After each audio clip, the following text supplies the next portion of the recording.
Alright, welcome back guys to another Assassin's Creed Valhalla stream. Today with session number 10 and the continuation of the main story in London. Stopped at the very beginning of the chapter and yeah, today we're really gonna dive into getting to know the Order of the Ancients members in the city and also taking them down, of course. Bring the masks down!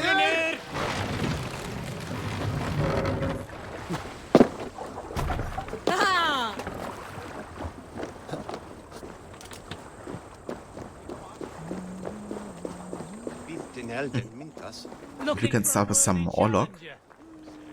Orlok, I'm interested. Aye, what say you? Let's go a few rounds. Odin is with us!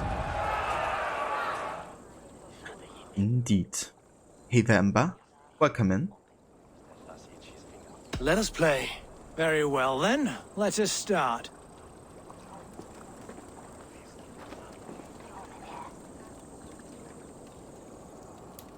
Got a new God favor here. Code script. Each X damage dealt to the opponent heals you. I don't know. It's kinda expensive.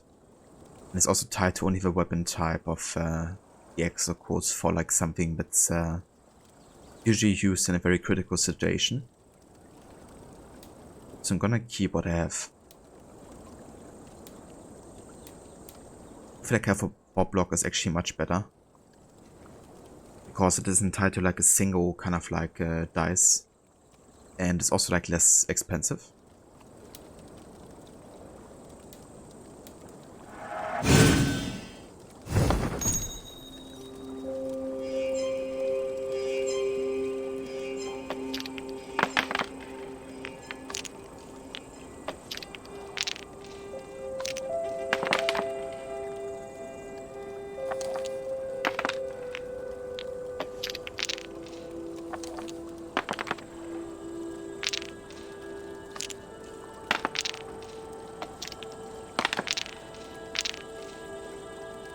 Holy shit.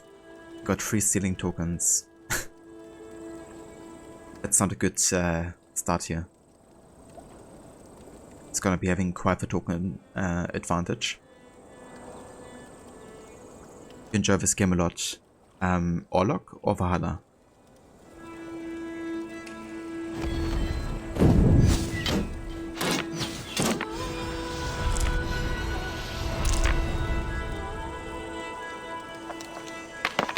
Wow!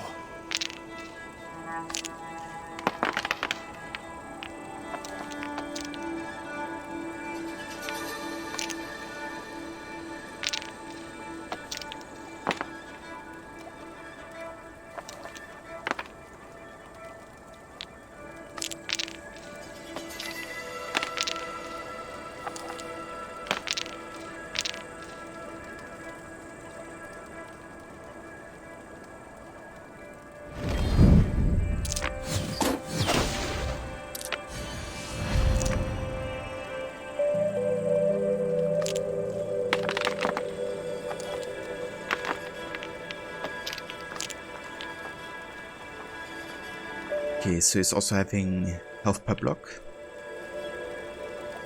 Arrows that can ignore shields and Freya's gift. Enough. Interesting.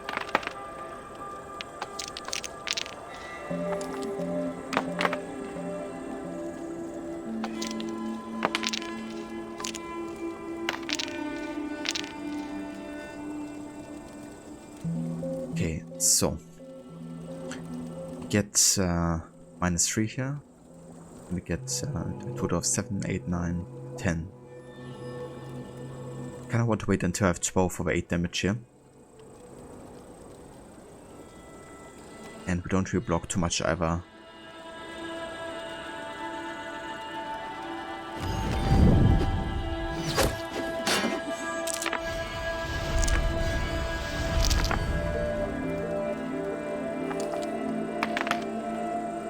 This will do.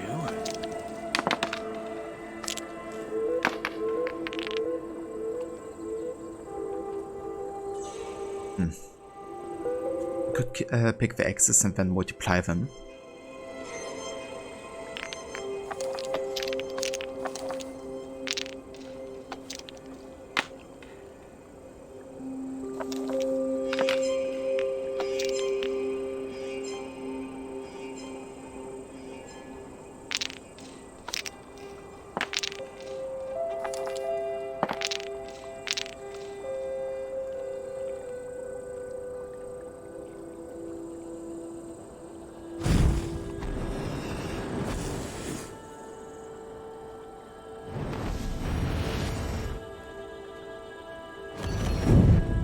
Yes!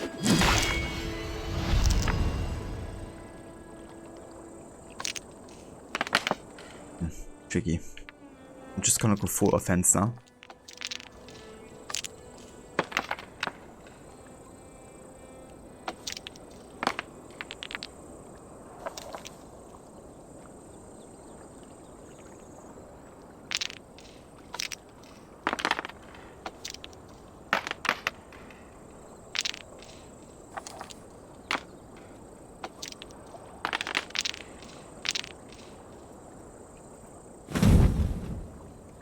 Fucking hell.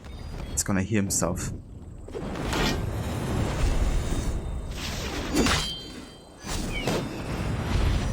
Oh, he survived with 1 health. You blows from death now, stranger. Jesus Christ. What a lacquer. Yeah, I think that's GG for the enemy here.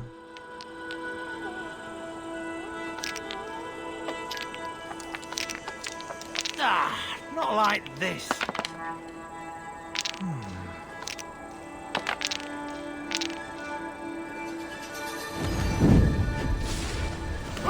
You win.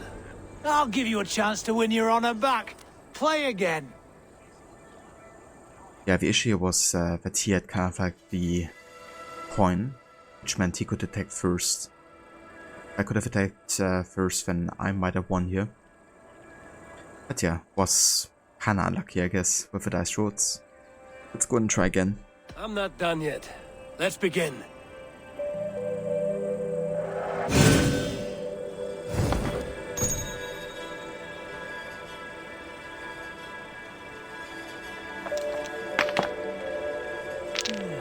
Interesting.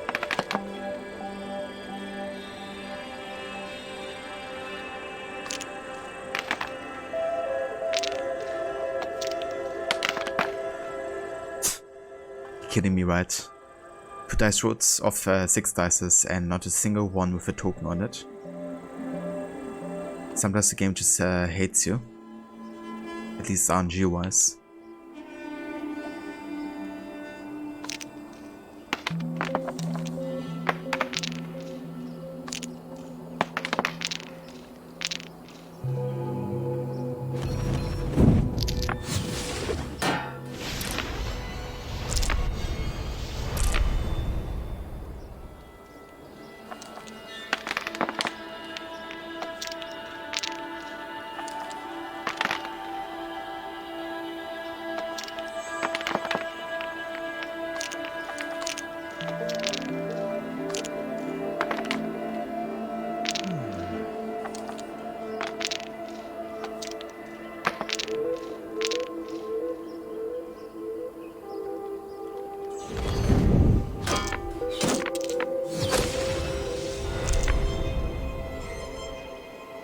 Okay, next round you might be able to do the 8 damage here.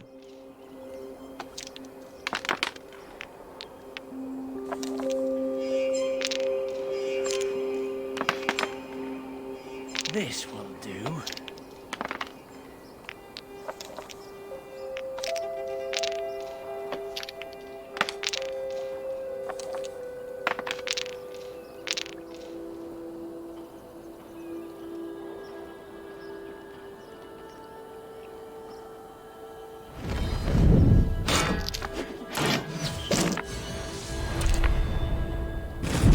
This victory will be mine. Oh, very good.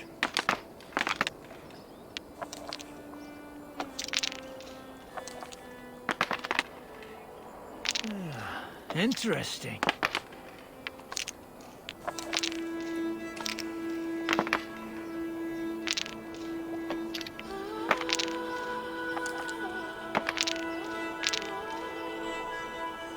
Okay, we get 3,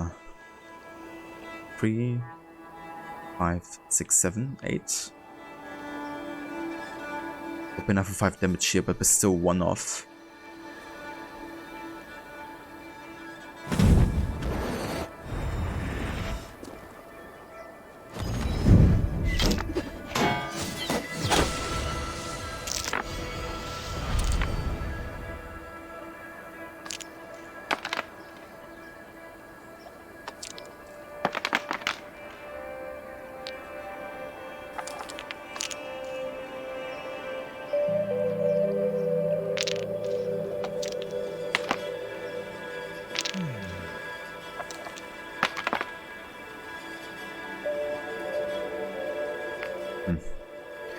Could try to go for like 1 damage, I guess, so we can deal 5.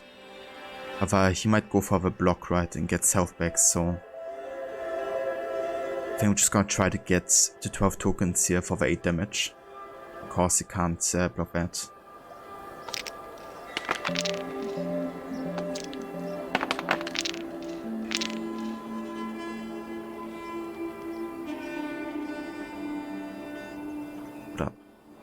When we have 8, we get 10. Yeah, 12.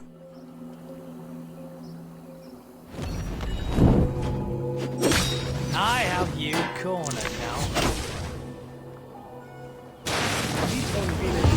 now. Sweet victory. You got me. Shall we go again?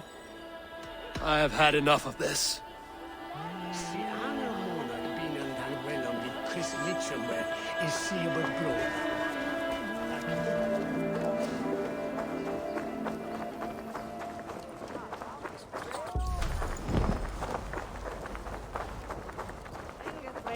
Right precision, Gere. Hey, precision Gere. Hey, the Maxi. Welcome in, dude.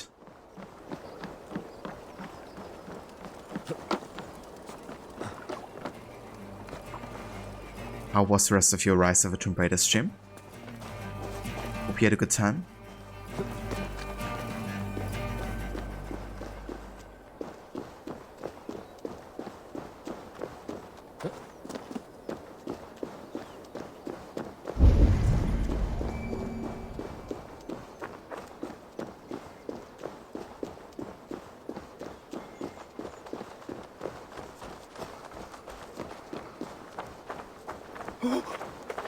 Can't believe you pulled a random 12 hours. I mean, sometimes you just gotta go for the, you know, unplanned 12-hour stream session.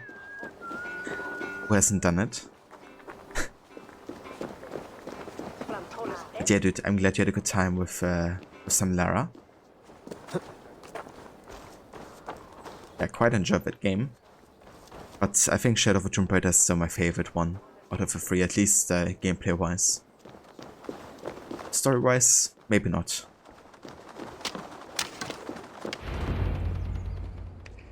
It's worth knocking on a few doors, that's all I'm saying.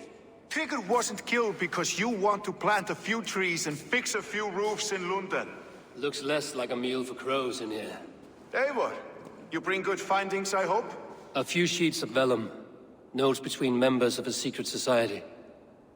The Order of the Ancients, they are called. Order of the Ancients? Doesn't sound any bells in this head. What's their purpose? That would take some time to explain. But know this, that I am here to kill them. In London, it seems the compass is the head.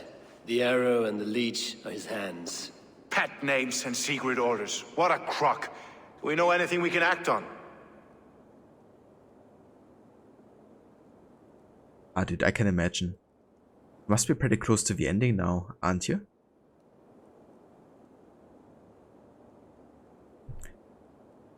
Tomb Raider had good story, Rise had nice graphics, and Shadow had great combat. Yeah. I would agree that that's usually the things that I like the most as well in these games. I've also loved the atmosphere in Rise, especially kind of like the creepy parts of the map. Definitely felt very fitting to the harsh environments, I guess. But yeah, Shadow definitely had my favorite gameplay, and Tomb Raider my favorite story for sure.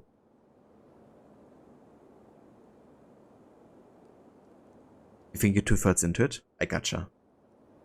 Well, another 12-hour stream, and I think you get to finish it. The Arrow is a Dane who has seen his share of battle. His name suggests he is an archer. I bet my knuckles he's the one sowing discord among the Danes that shelter in London. If it were me, I'd hide among my ranks, surrounded by other fighting men. The Arrow has orders from the Compass to recruit soldiers at a market in the west. I know the very place.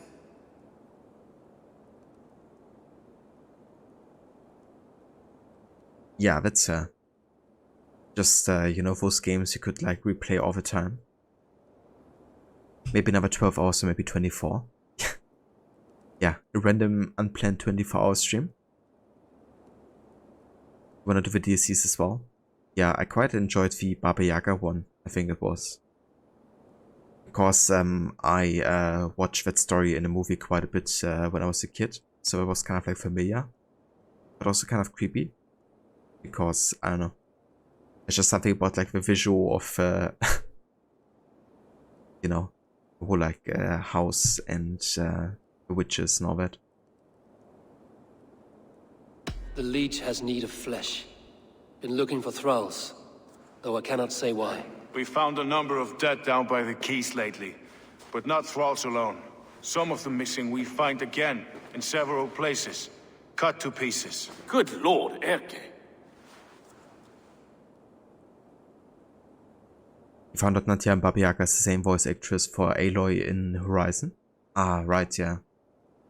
I remember that sounding familiar. And then I think somebody pointed it out as well.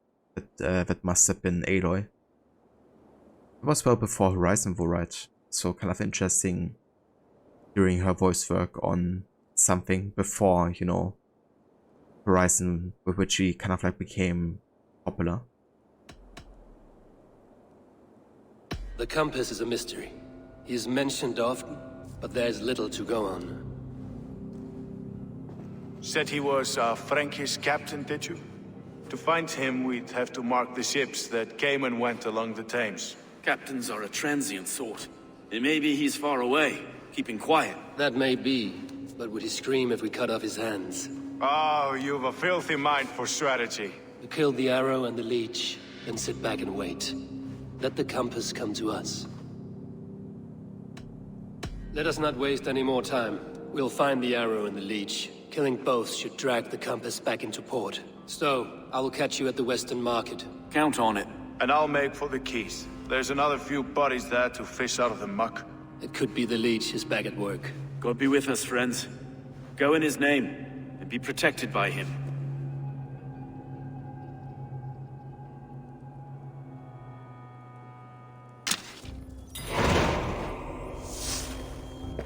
Multiple quests accepted.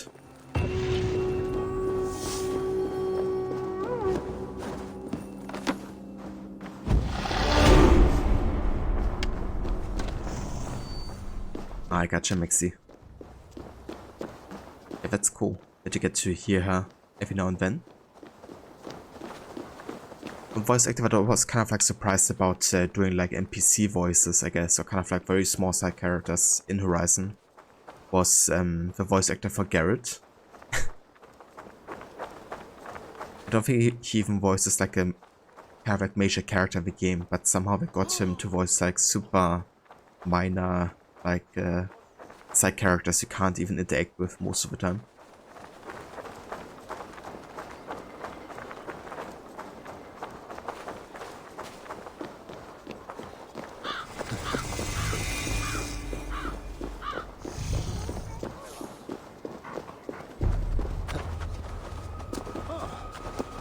I think he's voiced like a smith or something.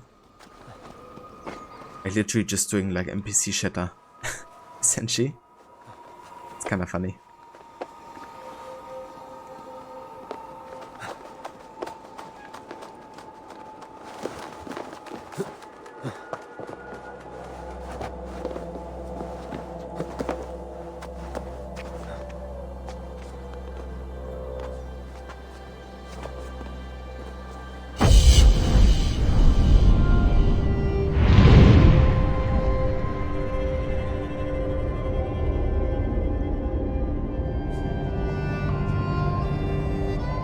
just imagine he's the type of dude to just randomly start talking to you in a pub. Yeah, he's gonna be like, hey, you there, what a place in Gwent.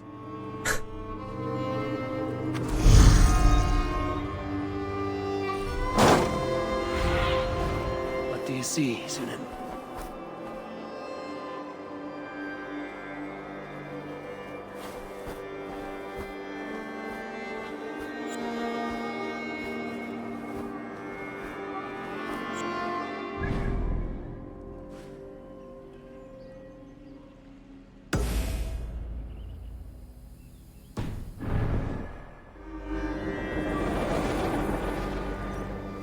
Yeah, that's true. A few tasks Redder needs handled came in today. My folk were done in by such beasts. The more you kill, the better. We have the coin and the cause to give this one the cut. Simple, right? Others have tried these contracts before and died. Stay focused, all right?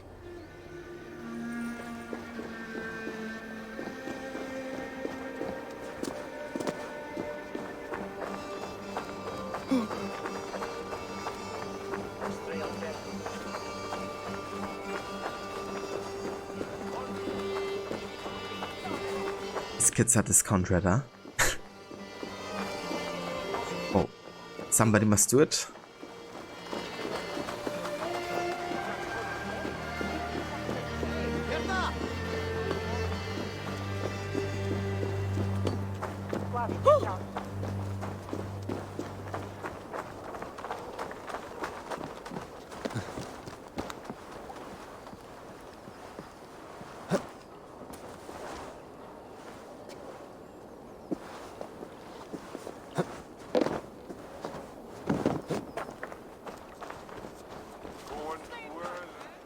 Eivor, welcome to the West Market.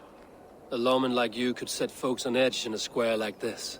Why not wear a cloak? Hide my face? Not a chance. It does the people good to see a lawman on the hunt. And once we've found the arrow, this order needs to know we'll be after the leech and the compass as well. Any noise yet about the arrow and recruits? I've heard whispers. Somewhere here, a man gives you a coin, and this coin grants you entry to a contest run by the arrow's men. Which man? I see too many here. He's good at blending in. I haven't spotted him yet today. I will sniff around. You stay back. Eivor, what was your impression of Erke?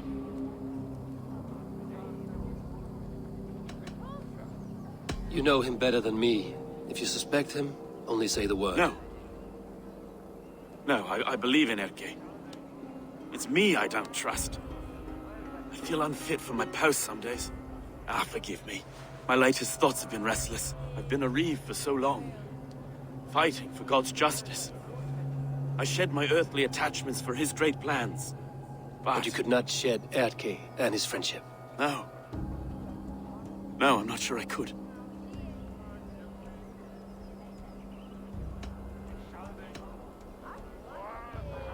It is good to talk, unburden your soul.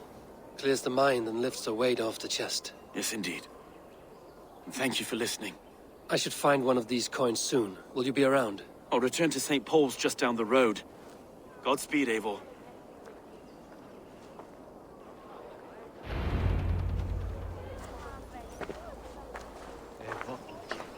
Veiath åt lag, och the Northmen och the Fed for Okay, so this is a distrust area, which means one wrong step and we might get detected here. Follow me to the casks! This way is right. You have had enough, friend. No drink, you festering, rust-looking monster. I'll see you rotting in cell! Those promises! Always back!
let's actually go ahead and do some other abilities here.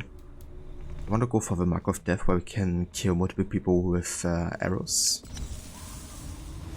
Over there. And for melee, I want to go ahead and go for the Russian Bash ability.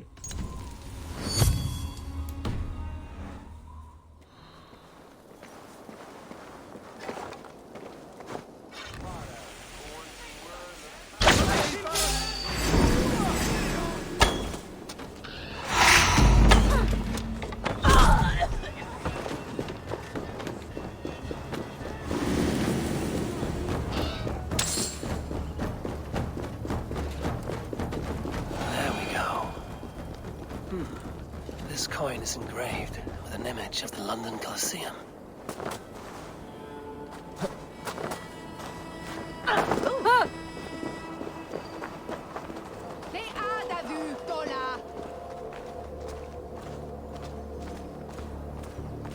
The guards here are vigilant.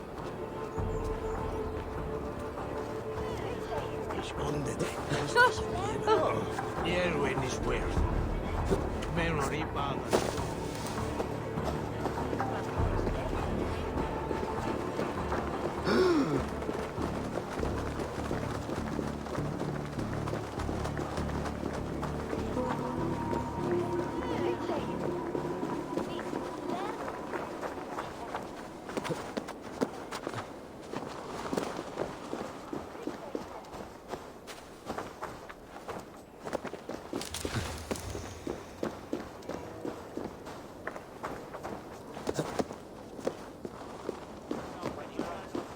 Elder will laugh on heads of one in bed. Been a far one who's seen it. I keep seeing them round my mum's house. Outlanders. Thinking they can stink up the place.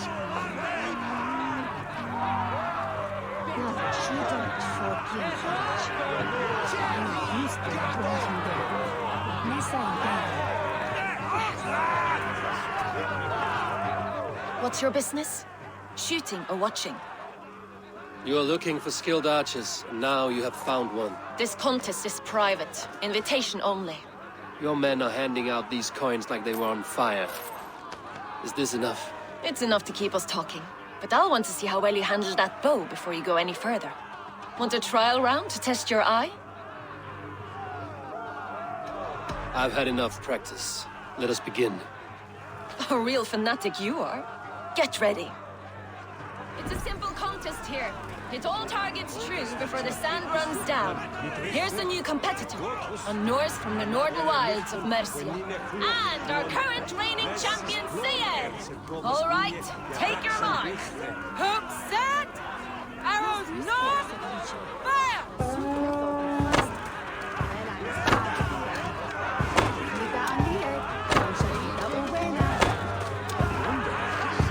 A perfect strike. We are halfway down the sand. Eivor leads to victory. That's deadly aim you have. Best I've seen for some time. Well shot. You have earned your place at the Arrow's side today. He'll be eager to meet you. Hold yourself to the Imperial Arch and speak with our man, Hussa. Recite the phrase. May the Father of Understanding guide us. And he'll know it's you. Hey, the Headpicks. Welcome in. Right position, get it. Thanks, Emperor. Arrow is making his speech at the Imperial Arch. On your way now.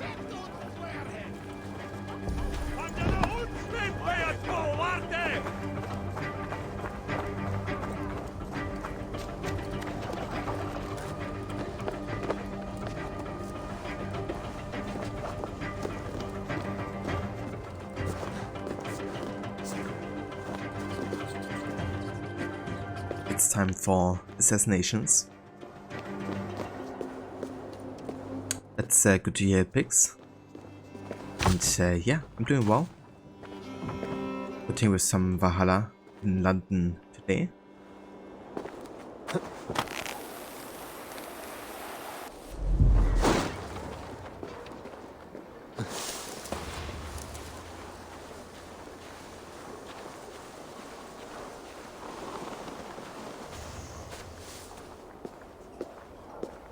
Are you Husa?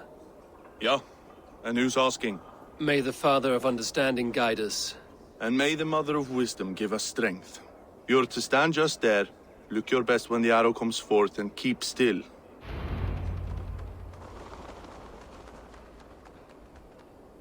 Friends, brethren, good people of London, we have had a hard week. Cowardly invaders stole into our governor's home and robbed him of his life.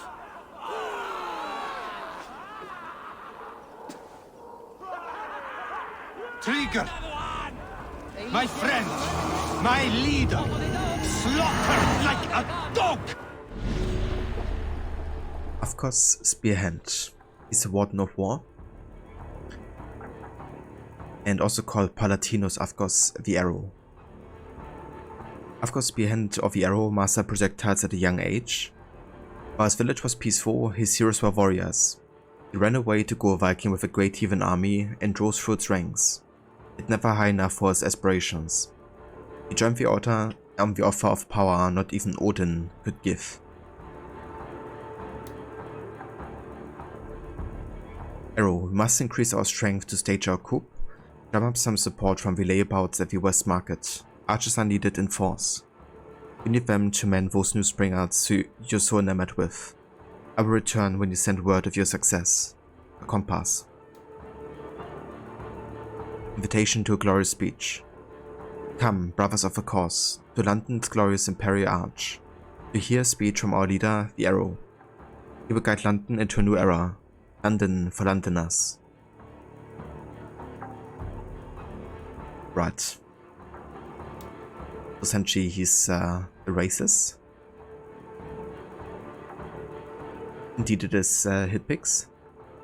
Yeah, currently doing the first kind of like city story arc, which usually are a bit more like assassination heavy.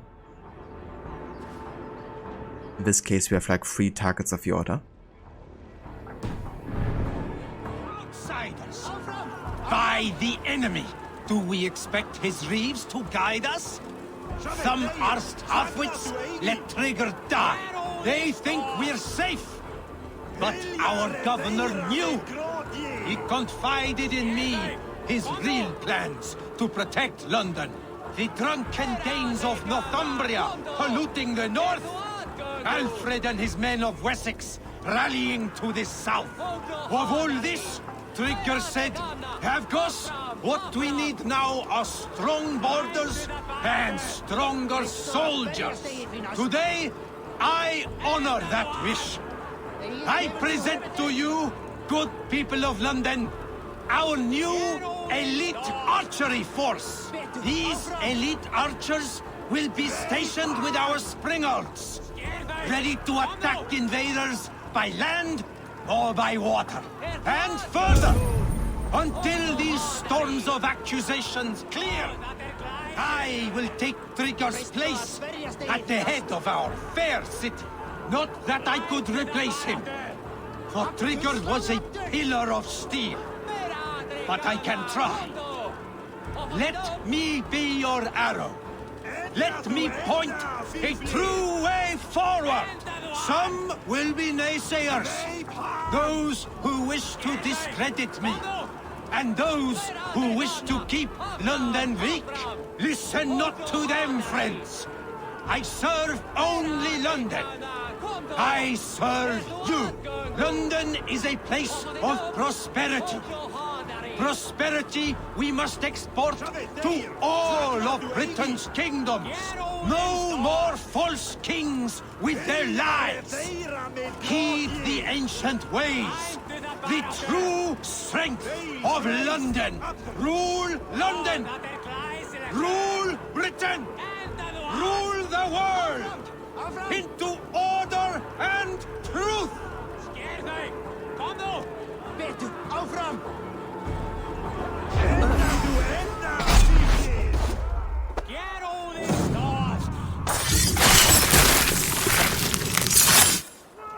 Stop der ut!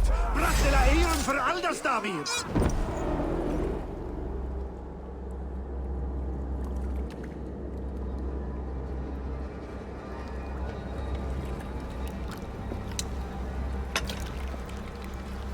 Arrows knocked!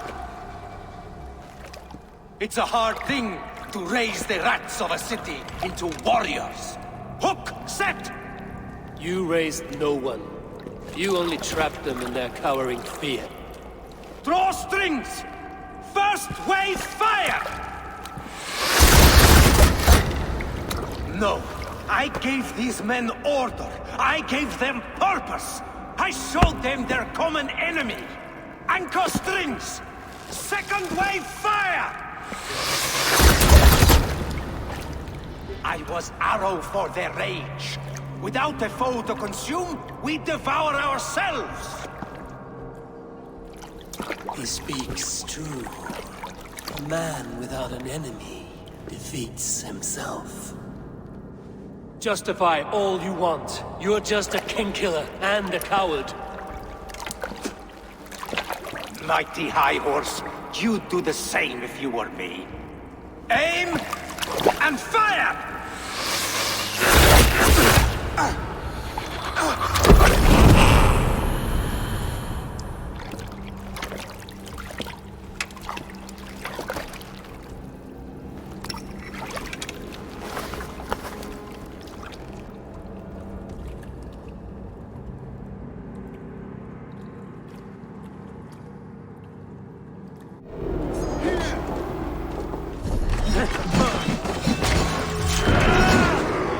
My position, getter.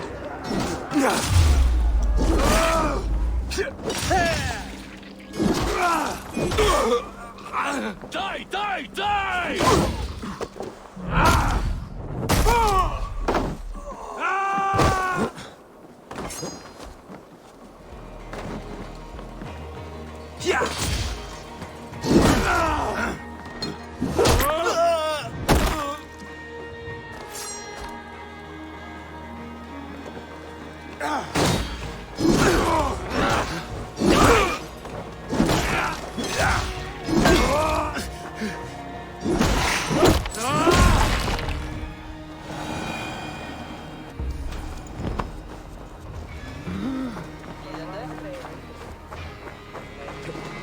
Did it? Nice. I quite enjoyed that assassination actually. Where we kind of like became one of the archers and then, you know, could like assassinate him as one of his own.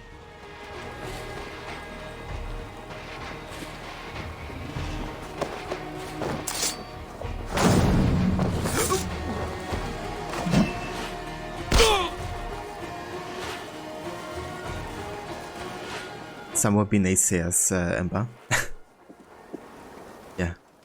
Kinda sounded a bit more contemporary, the way it's been written. Step 6, that's a good plan. Step 1, London. Step 2, Britain. Step 3, the world. Yeah.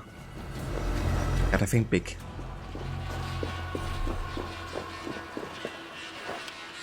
On the words of Henry Green from AC Syndicate, whosoever controls London controls the world.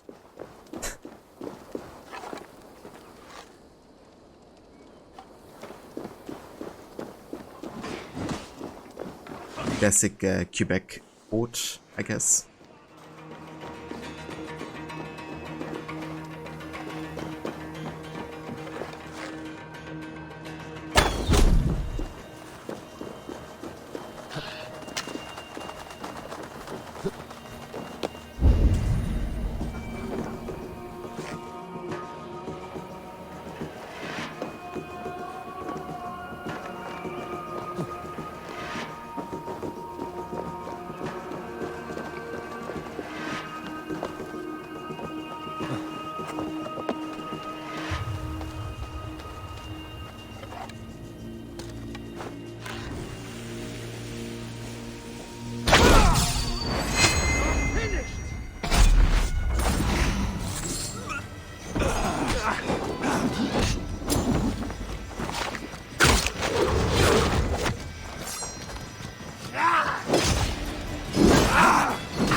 long.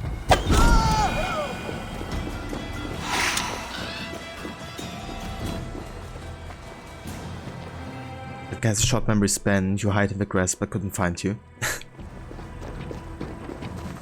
It's kind of funny because everybody keeps saying how the AI is way too smart in Valhalla, or like too overpowered, I guess. Seeing you too quickly and always knows where you are. Which I guess couldn't be further off the truth.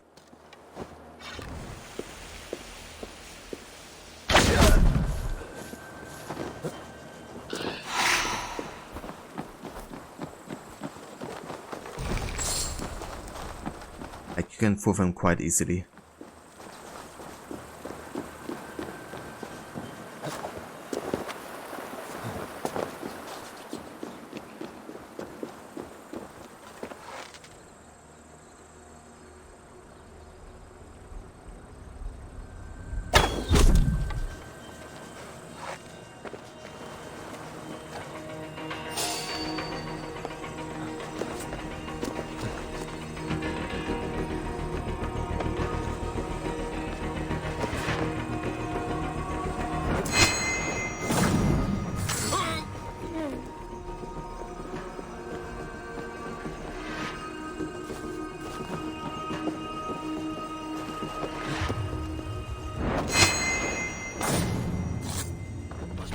From the other side.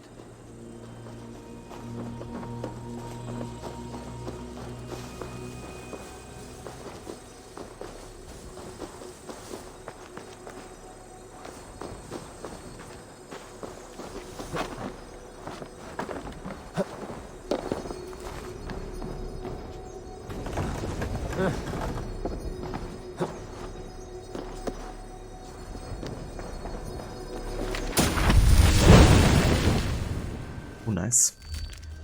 Another upgrade for the wolf ability here.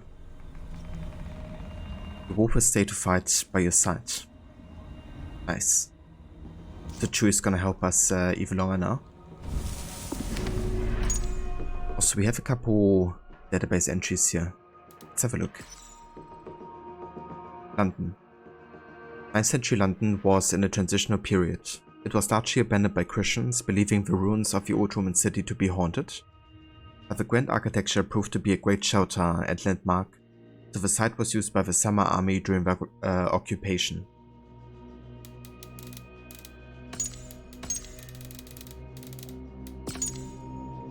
Stowe. Despite his humble birth, Stowe grew into the pride of London. His love of boxing and justice led him from the cloth to reef hood. He saw the ruling of London as a family, with Trigger at the head as a father, Afgos as a brother, and Erki as something unlike either.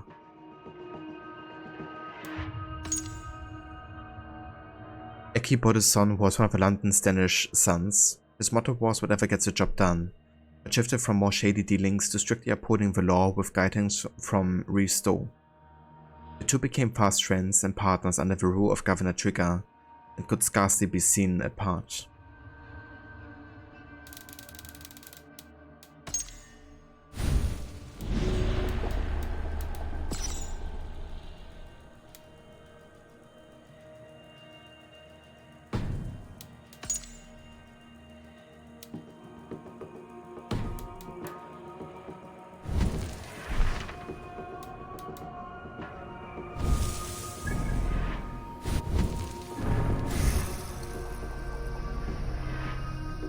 Okay, we could also try to go for another ability here.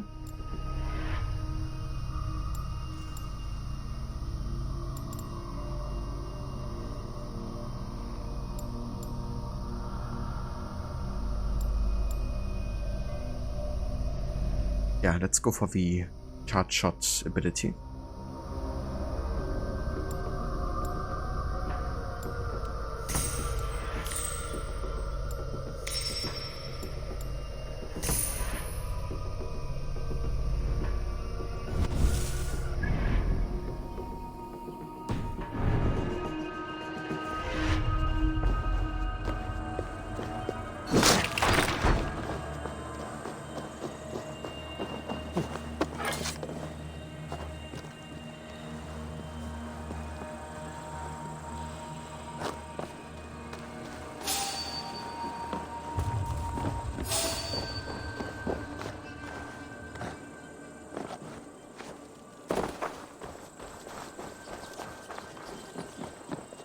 Thank you. Thank you, friend.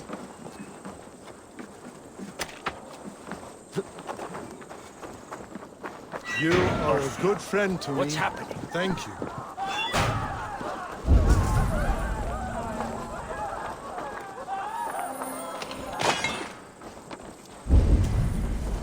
Hi, Freya. What's this?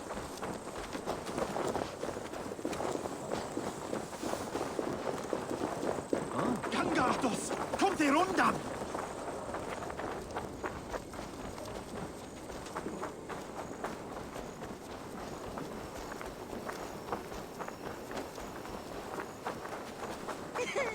Du är mitt överflytten.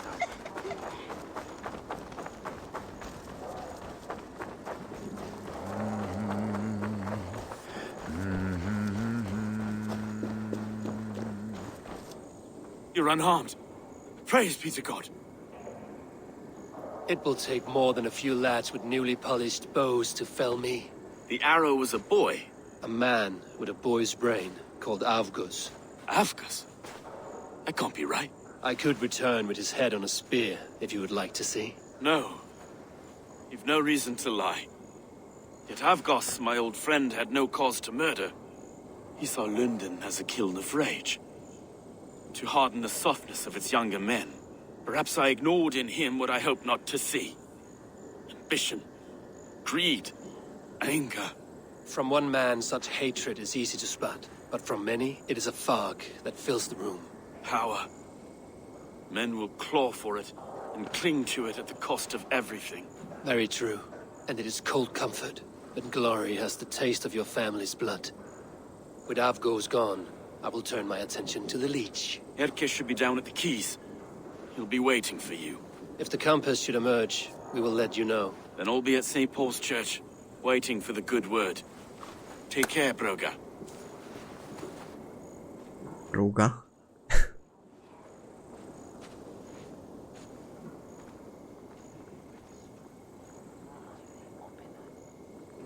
But he seemed quite accepting of the fact that one of his friends was one of the Order members and responsible for Trigger's dying.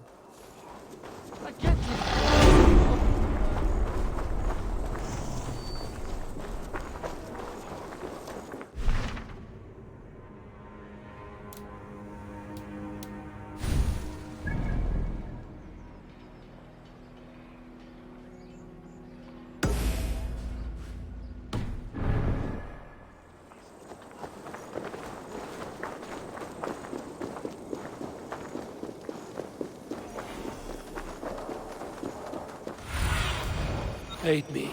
Be my eyes.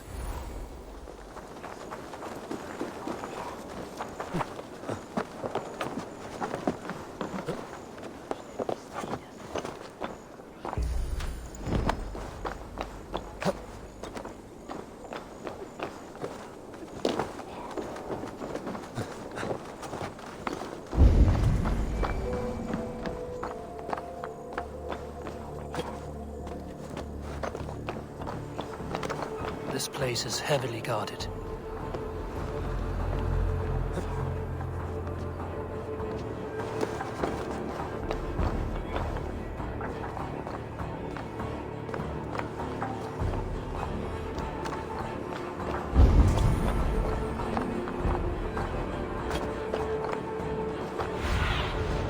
Cast about this land, my friend.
Please don't see me.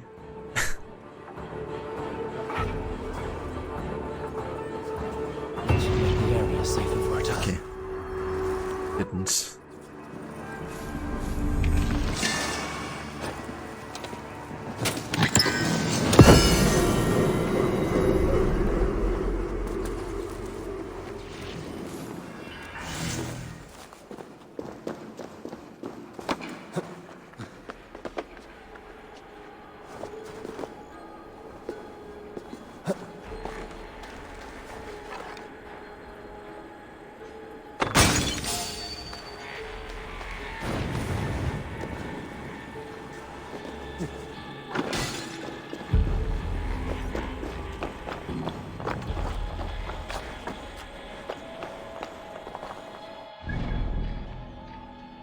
Okay, let's go ahead and meet Erki.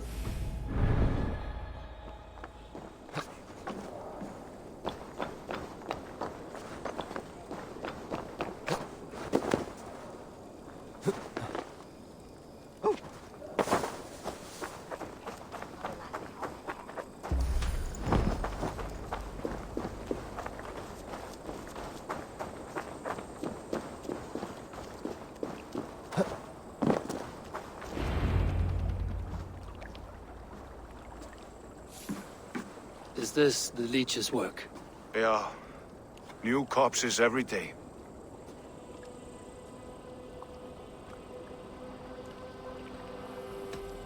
How many bodies is that now? A score have been uncovered. Definitely the leech's work. How can you be sure? Their eyes are scooped out. Black, empty caverns.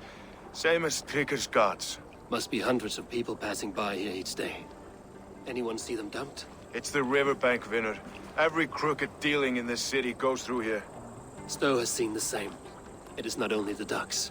How is that Sparrowheart? I worry for him. Soft, but unsullied. He helped me find Avgos, and that is enough. Avgos. I had a hunch or two about that arse blister. Should have acted. Any hunches about the leech you want to share? Erke! Tell me it wasn't her! It wasn't your daughter, dear Kida. Take a breath. Oh, thank Freya. I have such a fear I will find her down here. She works errands for a smith who sends her to these docks. Most times at night. I cannot stand it.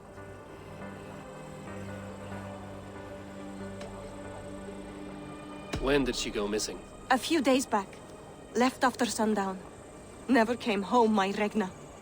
Gods, if I could see her again. I haven't seen her in 2 days, and feared the worst. In London, you must always fear the worst. What sort of job did she have? Ran errands and the like. She would make a delivery, trade it for hack silver, and scurry back to her smithy. Do you know the name of the man? Name. But I wish I did. I would box his ears and harvest his nuts. Anything else you remember? I had a neighbor once tell me she saw Regna, lingering for a time under the London Bridge. Worried me sick hearing that. That is a good place to start. Thank you, Gila. A shady smith, a missing child. It's a lead with some weight. London Bridge after sundown. It's worth a look. Good. I'll hang about here and keep things calm. And Eivor, don't drop your guard around these docks. Do I look like one who could?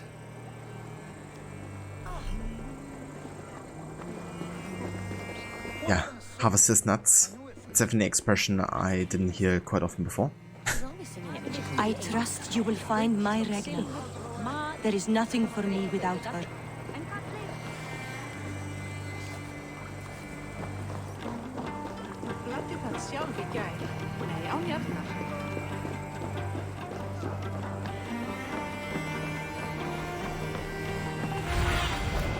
What do you see?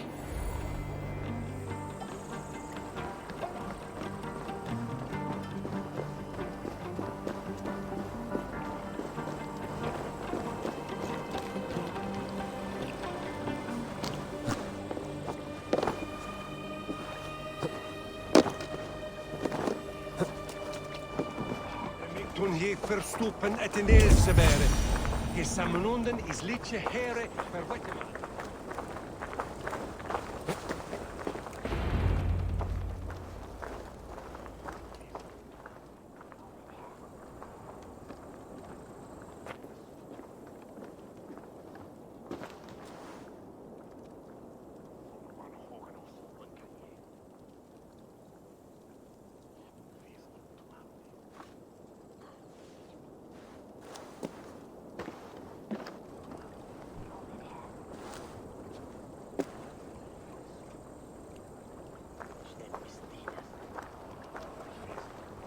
Best follow him, see where this leads.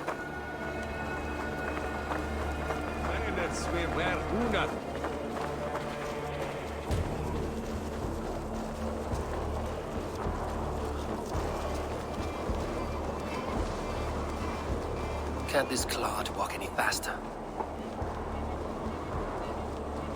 It's kind of funny, but apparently you can get like super close to him or even be very obvious in following, and he doesn't mind.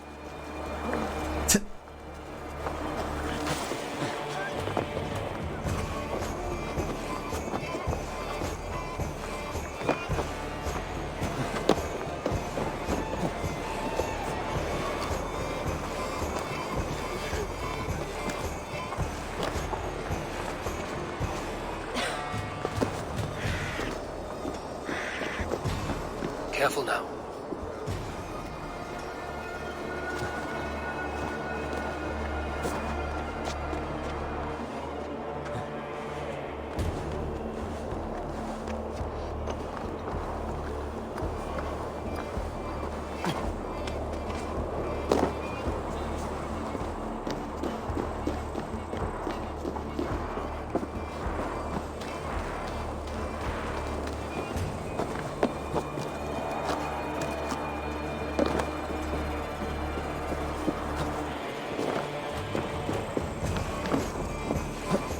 Is this the place?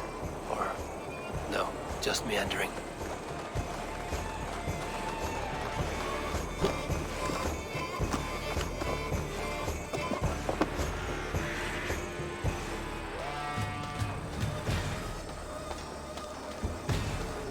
Best not to draw attention here.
What's this about?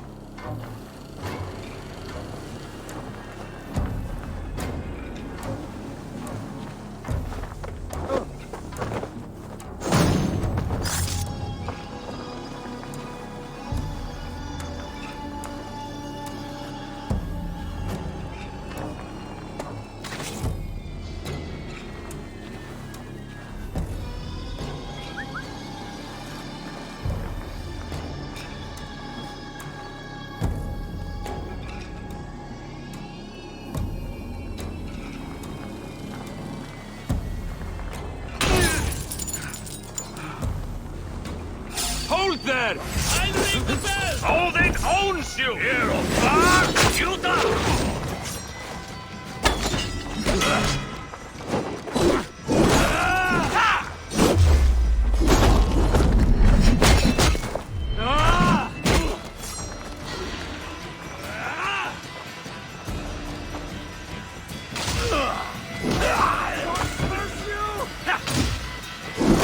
Who gets the kill?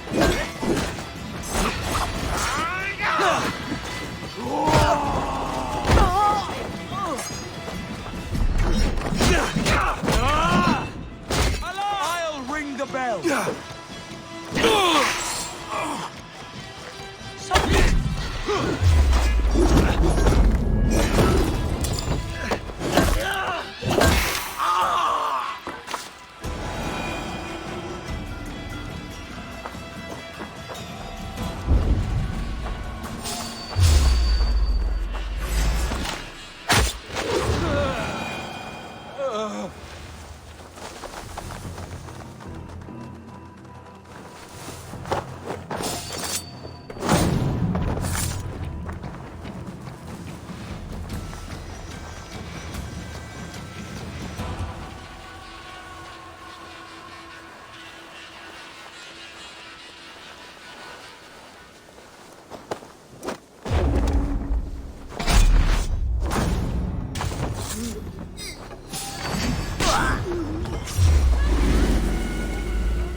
Eva Denver, good morning.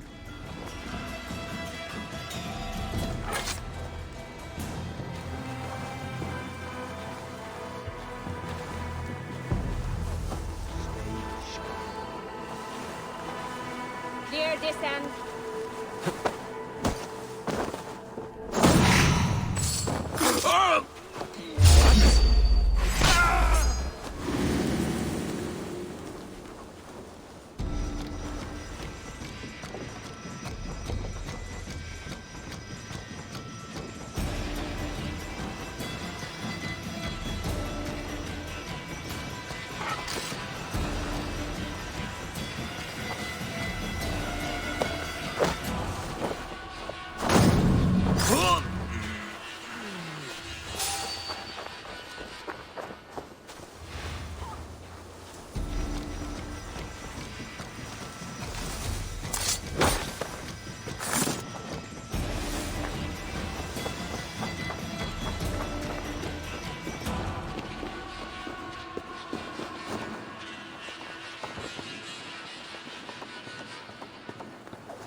Nice.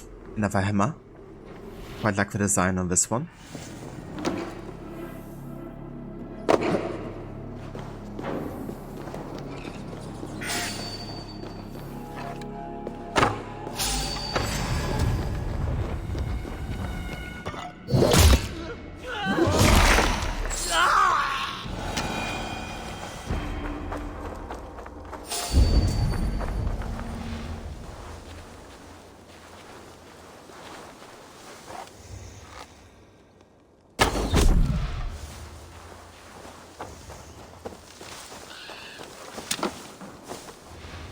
Do you ever get a shield in Odyssey? You don't. Yeah. You always have the Spear of Leonidas as kind of like a second-hand weapon. At least if you're wearing like, you know, like a sword or a dagger or whatever. Yeah, there's like no shields you can actually use yourself.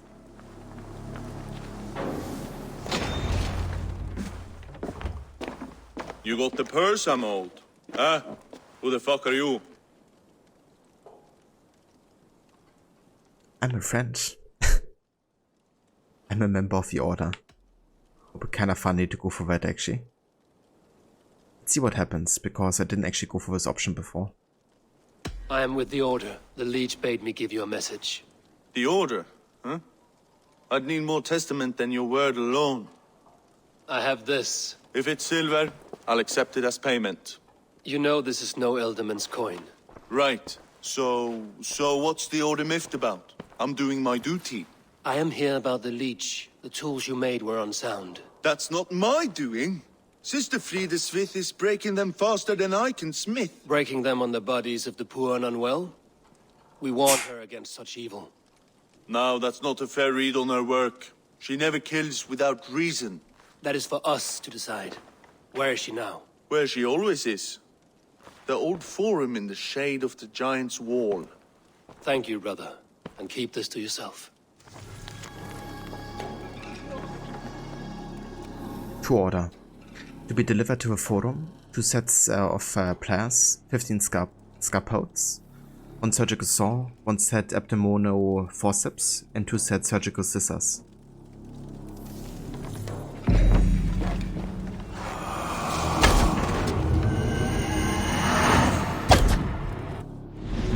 Interesting.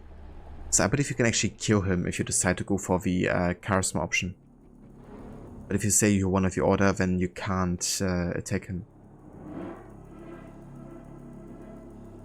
Sister Frideswit. She's a Warden of War, and is also called the Leech. When Frideswit was a girl, she watched her sister fall off a horse and break her spine. She could see that while her sister's soul and mind were very much intact, her body was broken. This sparked an interest in anatomy that would follow her like the shadow of a fire that wiped out her entire family. Finnish people have been reappearing eyeless and cut to pieces on London stocks. Among the missing is a girl named Ragnar, who worked for a mysterious blacksmith. Okay. Let's take care of her.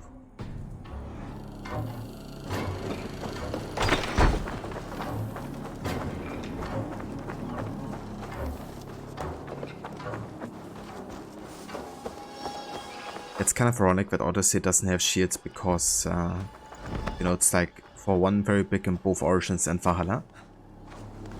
And especially the setting of like ancient Greece, Peloponnesian War, you know, there's like one setting out of the three where you would definitely expect to have a shield.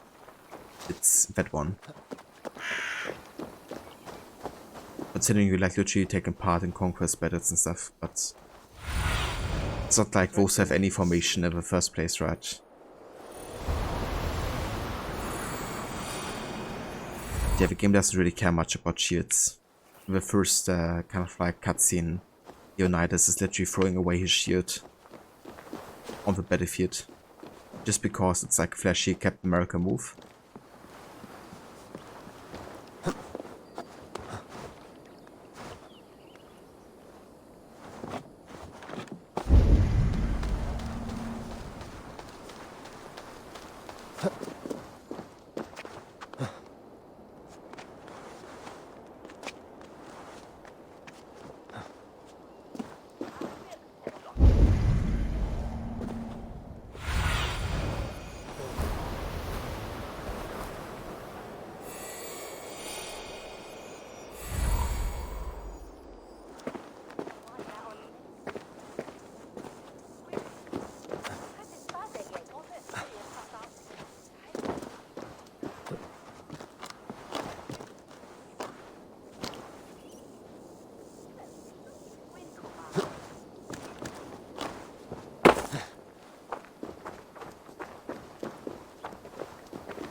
This is where the leech dissects her prey.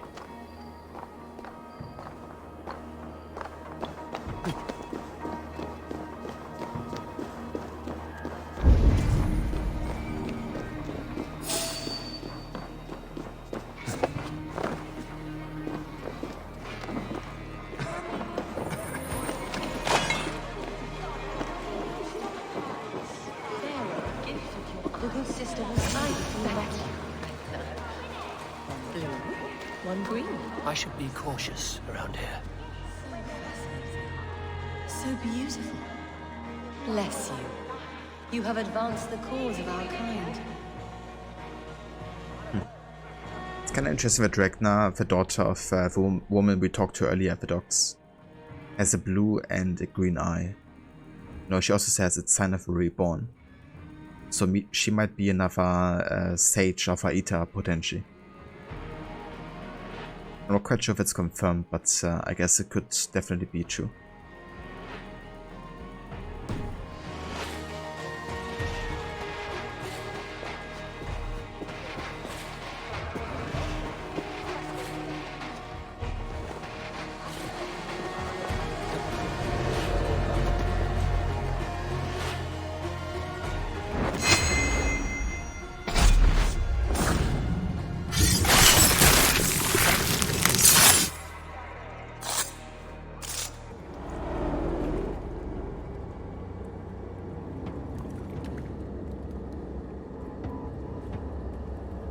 One more, that's all.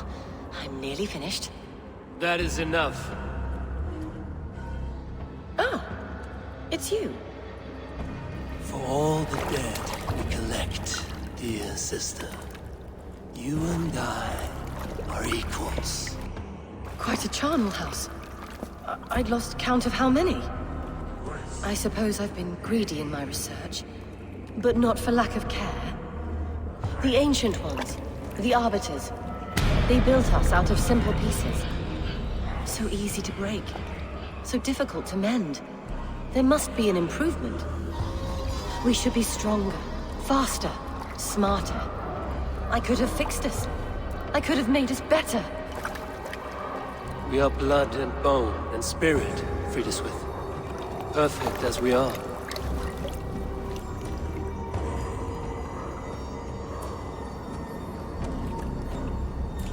You've such beautiful eyes. Finish it, would you?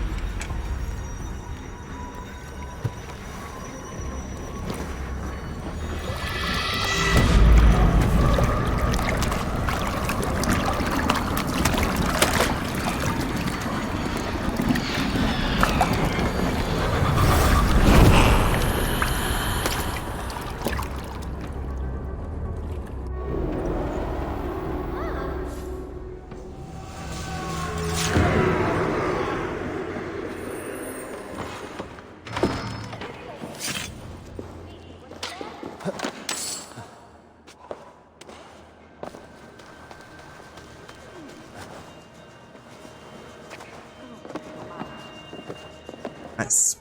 Worked. Kind of interesting here, the dialogue, because Friedeswit is kind of like talking about, you know, the potential of some of the humans to become more, you know, than they are.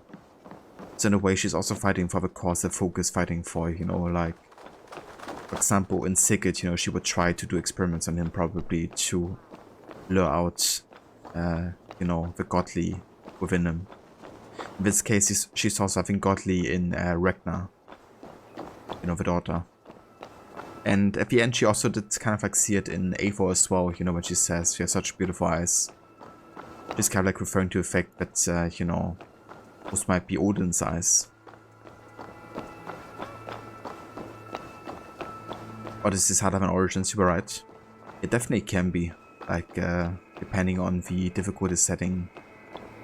And also what kind of like build you're going with.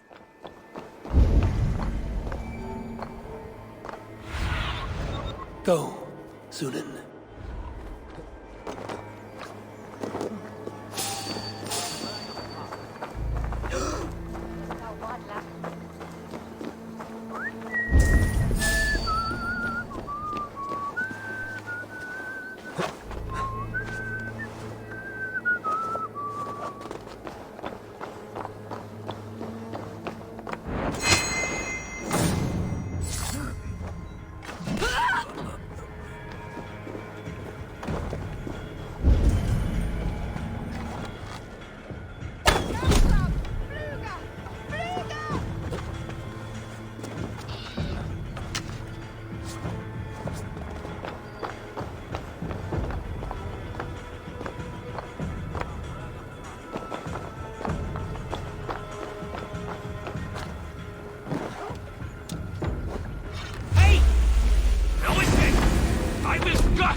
So currently we are doing the London story arc, which I believe is arc number 5, is it? Got Greenwichshire, Leicestershire, East Anglia, Hertfordshire, and now London. At least in England it's story arc number 5. But yeah, look at the map, there's of course like lots more to do. So we're far from being done here. Damn, that looks beautiful. Let me make a screenshot of this, because I haven't actually seen that concept art before. Hell yeah.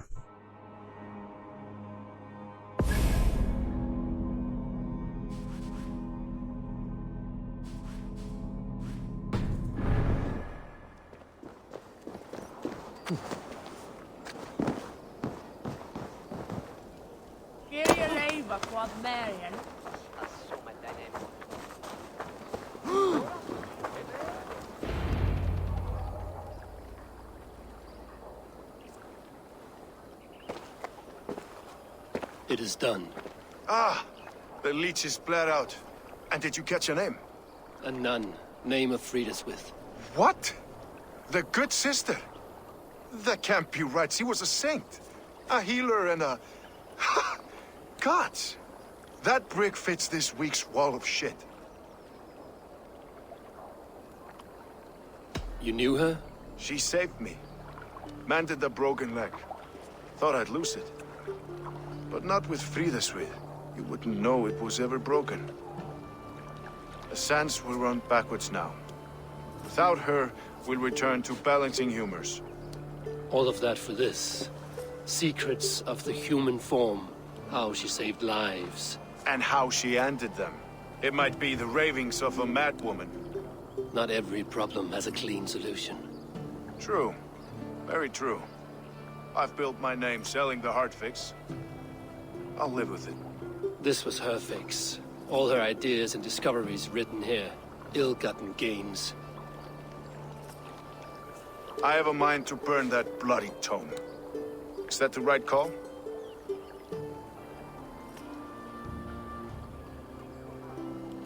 Ever Beyond. Right. Yeah, gotta romance both Aki and Sto.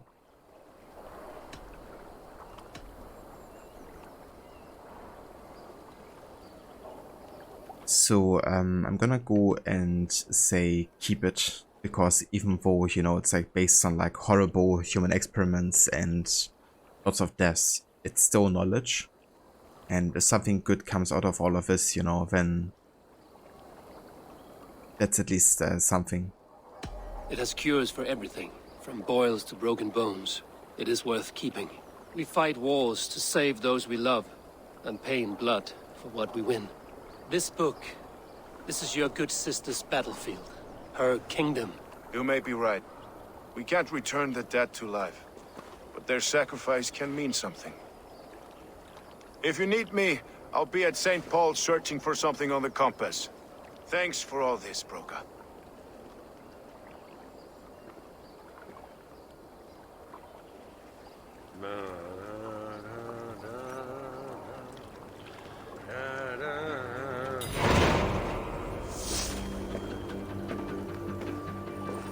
There we go. That's the second water target taken care of. Yeah, that's right. Ragnar seems to have been one of your Eater sages. When Friedrich says that she got a blue and green eye. A sign of reborn. And this is the Magister outfit.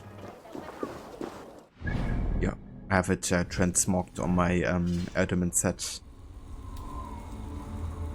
But that's the first kind of like level of a Magister set.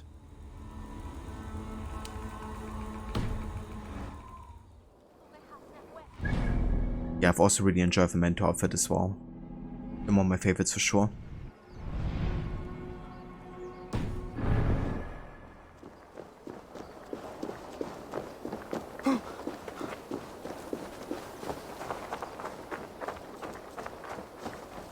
Yeah, that's true. He can always like recognize the SCSHs through the neck kind of like scar. They will attack on sight here.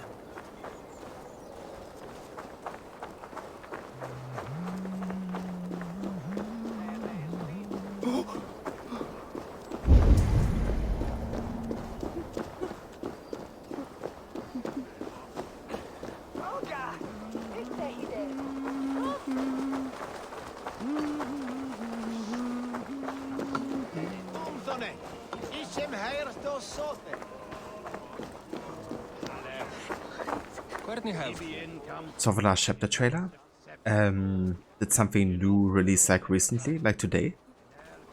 Or do you mean the trailer that came out like a while ago? And where were your guards? You hear me, Urke? Her blood's on you! It's a ruse, I tell you! It's them that killed Trigil and shifted the blame!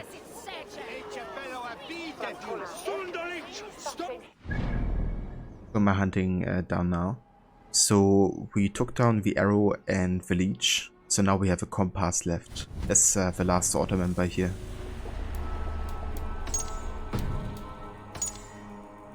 It's a Frankish sailor who leads the sect, and the compass is large and strong.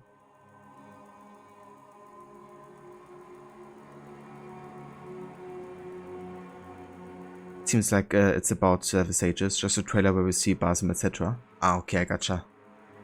Yeah, I did see that one at the Ubisoft Forward event.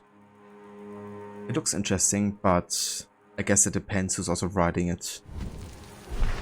And how much I might be enjoying that. But yeah, I look forward to get there. And see how they kind of like wrap up the story. Might even get to Vinland, I guess. Or something, at least at the end.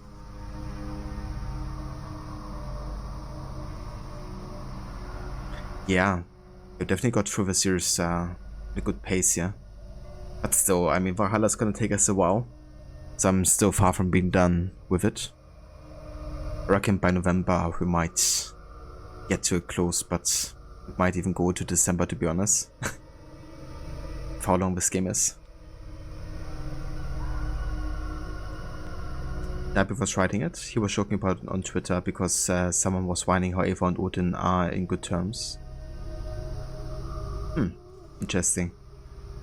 Well, it's good. I'm glad that Darby would be the one to write that because, you know, he's the one who kind of like started it.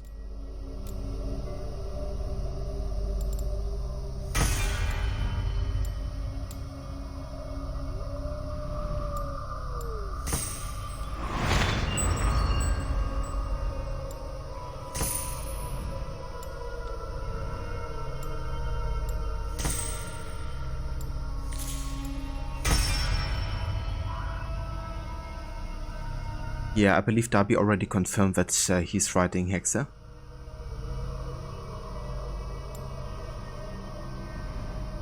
Yeah, Darby is definitely writing for Hexa. And Mirage is, I forgot her name, but she was also on the Ubisoft Forward talking about, I guess, Mirage as well. But yeah, it's Ubisoft Bordeaux working on Mirage, team behind Wrath of the Druids, as he said.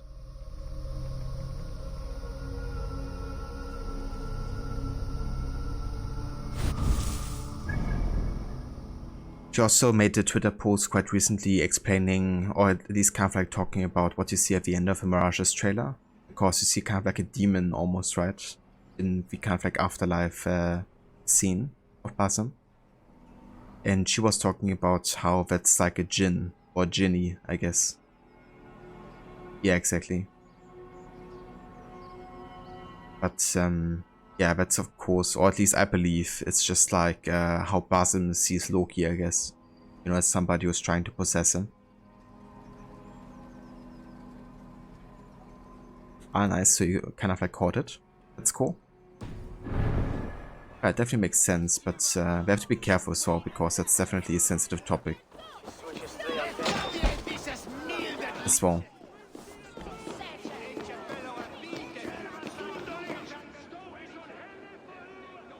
Some surly guests outside. Eivor, we didn't see you enter. Have you stepped out today? There's a strange feeling brewing in the streets. I've heard the shouts. The deaths of Avgos and Fríswith have angered many. Let us hope the Compass numbers among the offended. I don't doubt it. But are we ready for him? Let us go over all that has happened up till now. Tryggr was killed and dismembered by men who worked for him. Men he trusted. Avgos, the Arrow. Our brother-in-arms. He wanted London for the Order. And the good sister. That's another knife to the back. London's saint. Sister Fríswith. She was the leech and the city was her meat market. Your bishop has already issued an apology on behalf of the church. It is time we focused on the Compass, gather all we know, and lay it out, plain as day. Aye.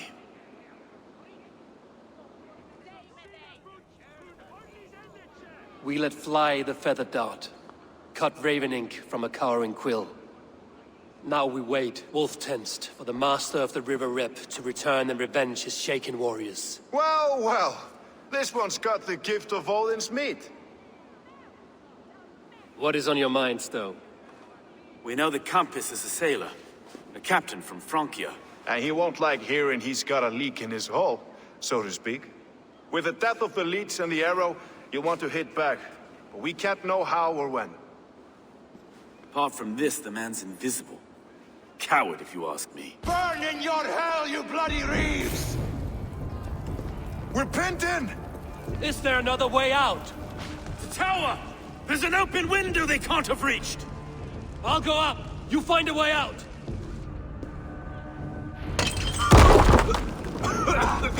Damn you! Evil! Make for the steeple! Stop for us, my stone.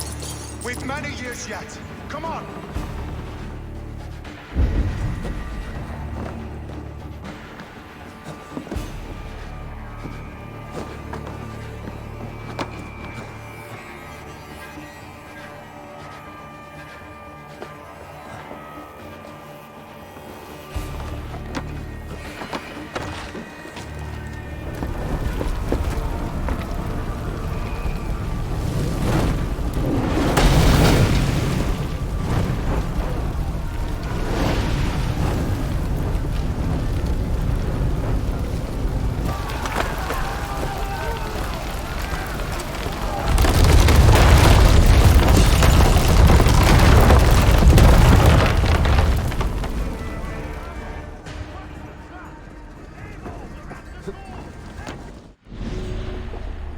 Love a shot there on Eivor, you know, kind of like observing what's happening to London currently. The verse beyond. Take your time.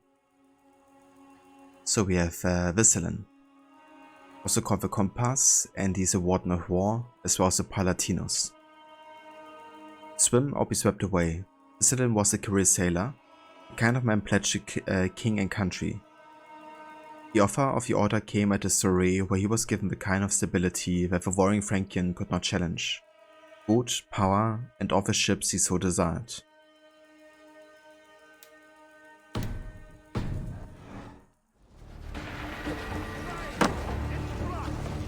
They're blocked inside.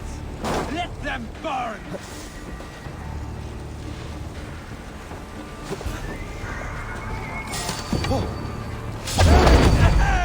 Kill them all! Stuck in the stack.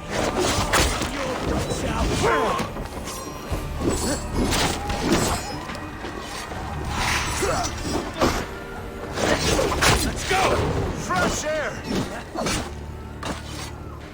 You'll pay with your lives! Come at me! That's the lot of them! Let's get clear of this inferno!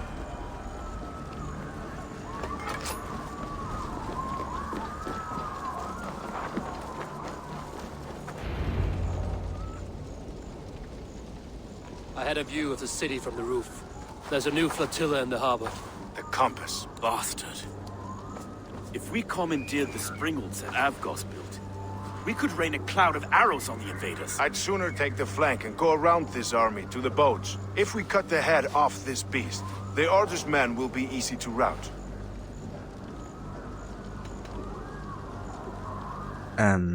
I go alone. I will go my own way. Less danger to you both. Whatever happens, this ends tonight. May God guide our swords and cover our backs. Don't be reckless, little boys. We'll see you when it's done, Edgar. Count on it. Godspeed, my friends!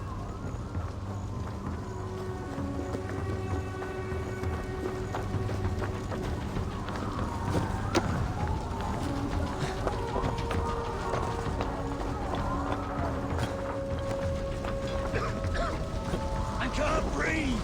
My God! Please help! Someone! I can't get free! Help!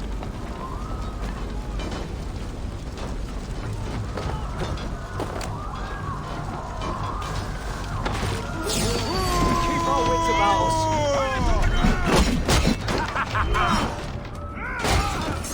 Die! To hell with you! Forward! Forward! Incoming!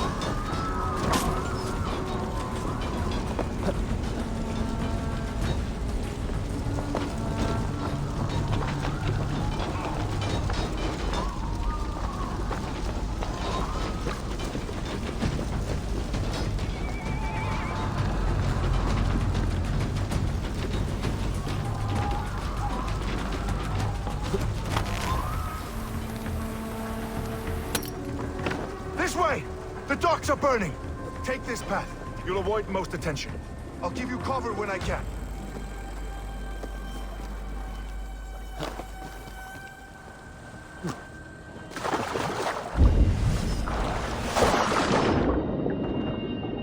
I'm gonna try to take down most of the ballista guys already, because they can be quite annoying during the boss fight.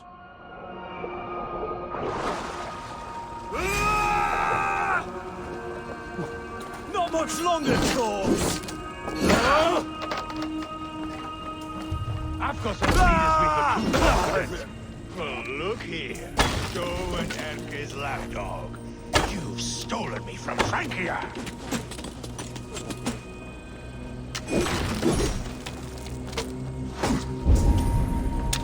Heck was that? Will none of you lift a finger to aid your...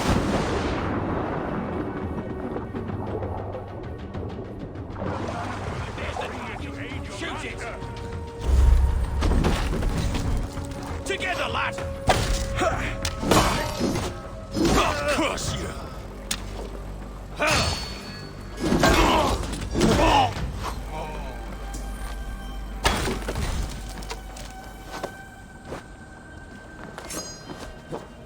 So this is the compass. Large enough to ford an ocean.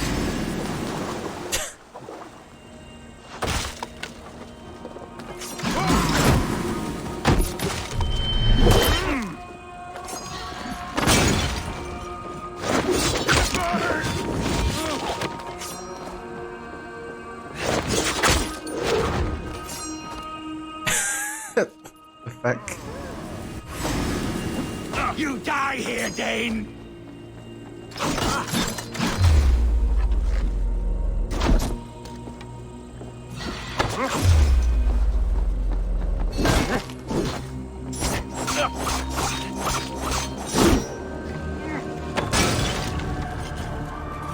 Die, pig! Burn in hell.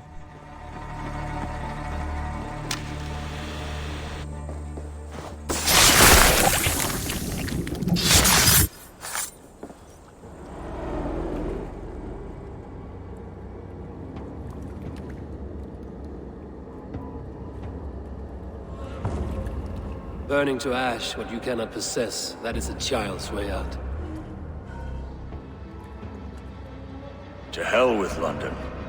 Boudica was right to burn it to the ground. It's a brick-and-mortar shithouse. So bright and beautiful, set aflame. Will you rule over these cinders now? Yoke its people to your whims and needs? You do have power here. Power you have earned. I have finished my work in London. That is enough. London is only a beginning. My order reaches further than your tiny boats can take you. Never forget, Trigger, my old friend. A man at sea may have gold and glory, but he is always a slave to the churning tides. We are that tide.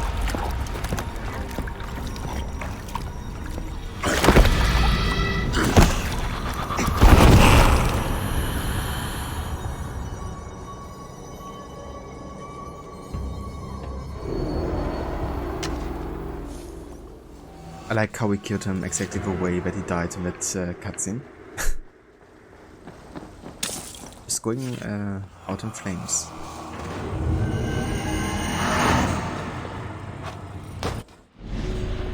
Nice. And now we also uncovered the Kyo, which is one of the major order members here, and that is of course somebody we already know from the Norway story arc, and that is Gorm Kjotveson. He's the son of Kjotve, obviously. And Kjotve was of course a killer of Eivor's parents. Somebody that Eivor swore to take vengeance on, and did at the end of the Norway story arc essentially. But yeah, Gorm could escape though, and it seems that he escaped to a very faraway place, which is Vinland. That's of course North America.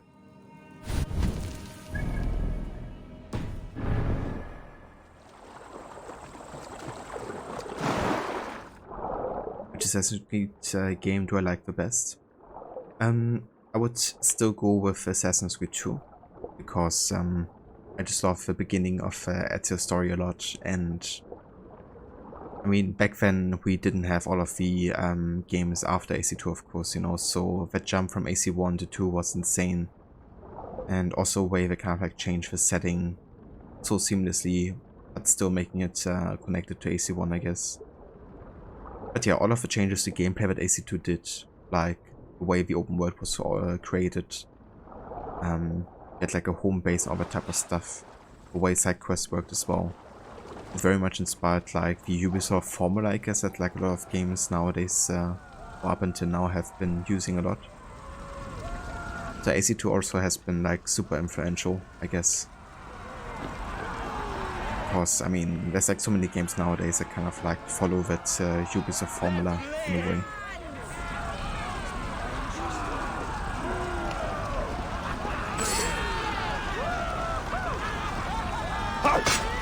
Heck? These guards didn't want to join the celebration apparently. Hey there, Polar Bear Pierre. Welcome in. I think that AC has started becoming too long. I would say yes. I feel like Odyssey and Valhalla definitely have been too long games overall. I think Valhalla is still like, you know, most of what you do is definitely worth your time. But there's also some story arcs that didn't necessarily have to be there, I guess. But yeah, it's definitely kind of like, you know, if you have to spend more than 100 hours on an AC game, then it might not be too focused on just the main story, but like a lot of filler stuff. Valhalla's certainly also having that going for them.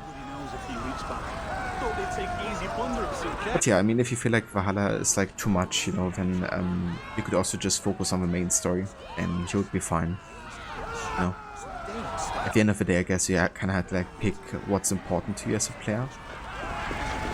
So if it is like doing literally everything, then definitely worth it, I would say. But if it's not, then I'll probably just go for the most important mysteries and main story. There you are. The Drengur we must thank for our good fortune. How do I look? Half drowned and half burned. Not half of either. And far better for the blood on your blade. The Compass is dead. London is yours to wreck or rebuild. We will rebuild. We'll strengthen the walls, reunite families, and likely use less wood, more stone. Ill-timed, Erke. I'd like a quiet moment to pray. We'll take it together. Until our next meeting, I trust you will heed my call if I should send for you. You came to London in search of a friend, Eivor. You found two. Aye, Broga. And you deserve this. A silver ring for your raven perch. It was Trigger's before he gifted it to me. I say you've earned the right to wear it now. I'm touched, Erke. I will carry it with pride.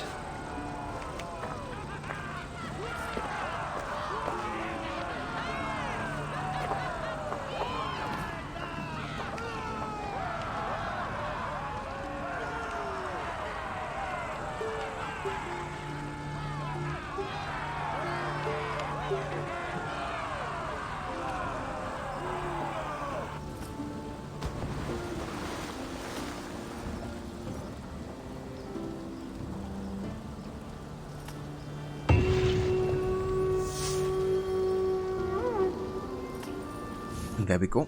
Seems the wind calls me back to Randvi. Let's tell her the good news. It finishes the London story arc. Nice. Was actually pretty good, like timing wise. I mean, obviously we didn't quite do everything here. But honestly, I'm not sure if I'm gonna even do all the world events in London. Most of them I thought to be either a bit annoying to finish because, for example, you gotta like reunite 3 musicians and gotta go all over London, and then they have like a performance that's like super underwhelming. So I'm actually gonna skip that for sure. I might have a look down here though, because I think there might be a fighting battle.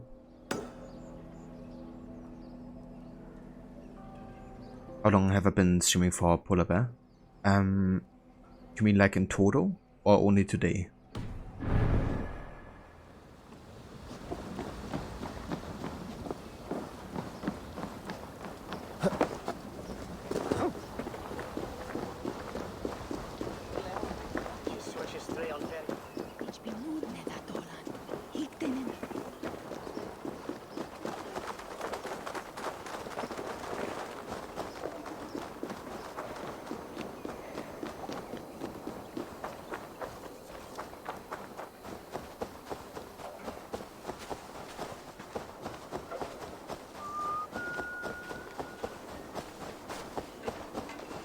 I assume you mean like total, right? So yeah, I've been like streaming like actively for well over 3 years now. But I've did already do like a couple streams before that. Like back in 2017, I've done like my first streams as part of the Assassin's Creed Marathon, which is kind of like a Reddit event that usually happens every year, where people play through the AC saga and play like one sequence each day in preparation of like the newest Assassin's Creed. And yeah, in 2017 that was of course Assassin's Creed Origins.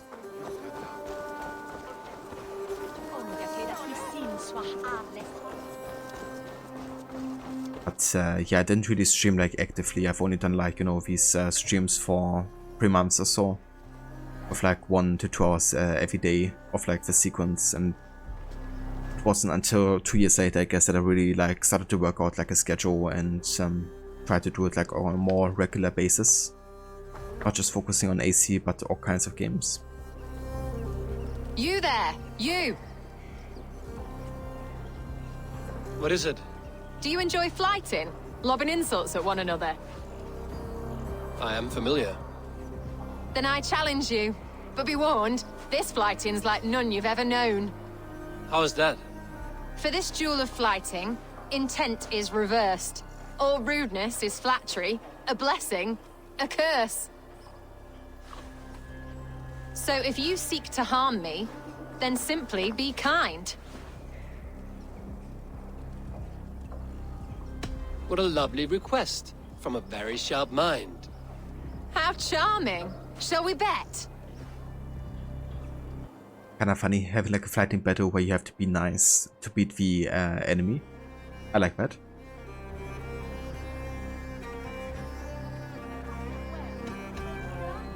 Here's my wager. After you, friend.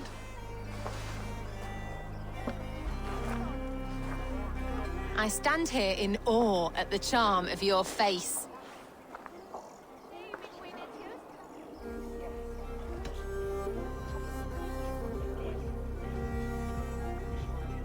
The gawking is Tyson begun from his place. Yeah, that's very nice. You're the picture of elegance, beauty, and grace. Well done. I was wrapped with excitement when you came along.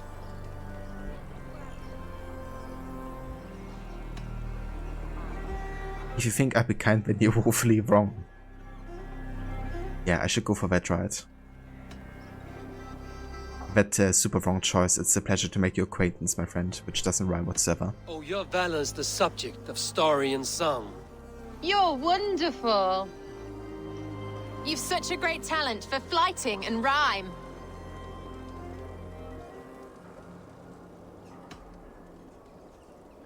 Your words are dreadful and your cadence a crime. It is truly a pleasure. My partner's sublime. You're such a talent. This flighting's been lovely. A wonderful time. You're skilled with your rhythm, as well as your rhyme. It's been a true joy to take a moment away from London's troubles and trials. You've more than earned this.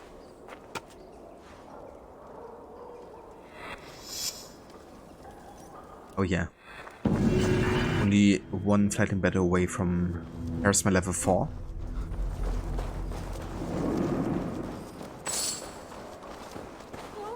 Very nice indeed. Let's also grab the viewpoint here.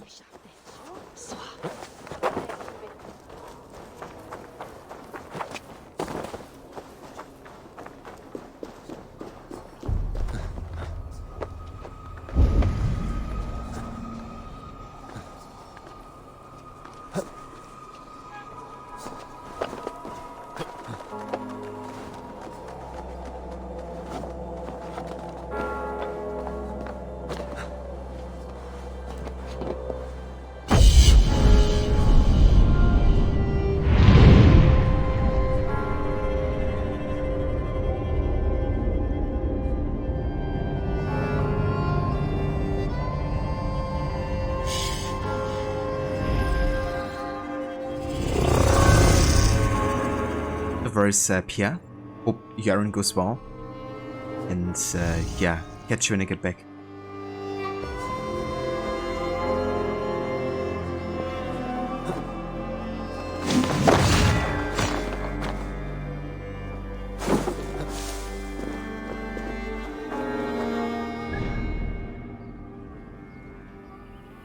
Alright then. We could still go for this unique gear over here, which I think I want to do actually. But I'm gonna leave the world events for later, or I'm probably not gonna do some of them anyways. I wanna do the one connected to Octavian in Ravensthorpe, but that doesn't unlock until later anyways, so...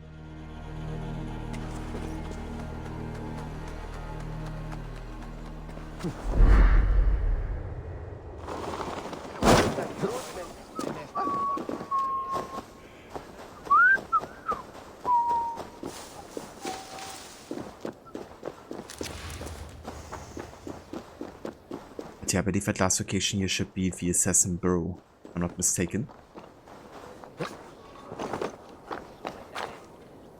I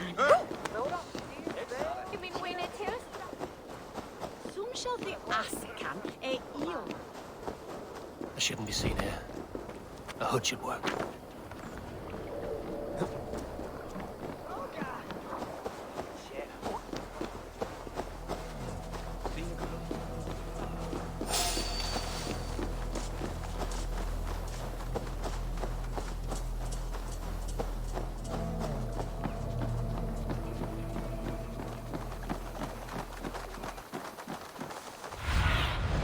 Go, my eyes.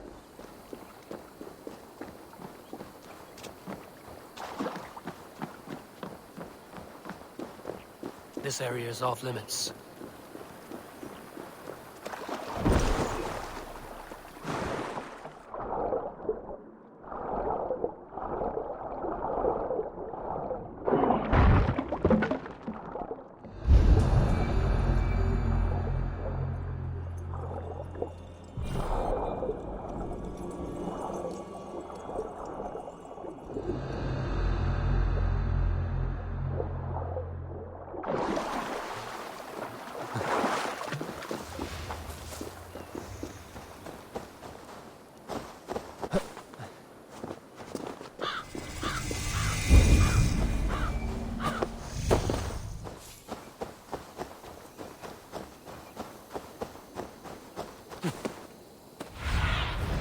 Sunan, guide me.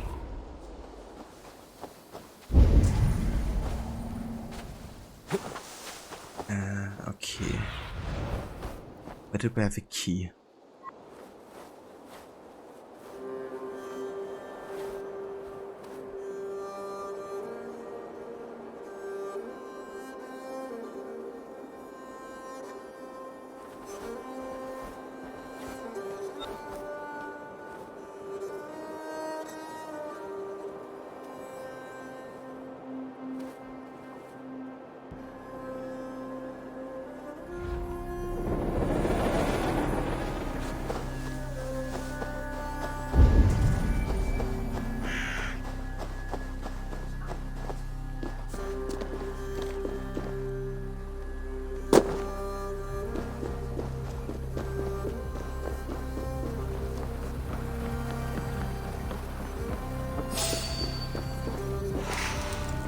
Really does epics. Yeah, it's absolutely gorgeous in some parts of the world. Also love a variety of it, you know. Like London looks totally different to most other places we visited so far.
Like how I pressed assassinate and Ava was even going to this guy, but I still couldn't assassinate the dude for some reason.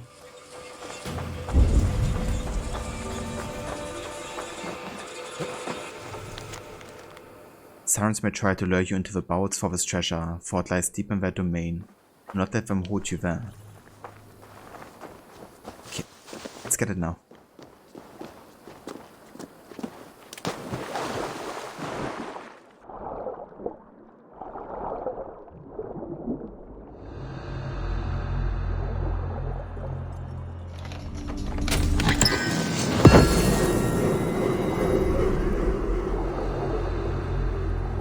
You might put this on the list of the games you want to platinum. Number 1 on your list is Syndicate, which you're playing right now. Number 2 is Star Wars The Skywalker Saga, and number 3 on the list is Assassin's Creed Origins, so this might become number 4. It's definitely fair, yeah. I mean, if you're really into it, then this game is so good to 100%. I definitely enjoyed my first and second completionist playthrough.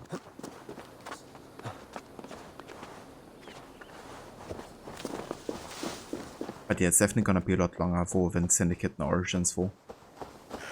So much more time you can spend in there.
Alright, there we go. Got the Hidden One's mask.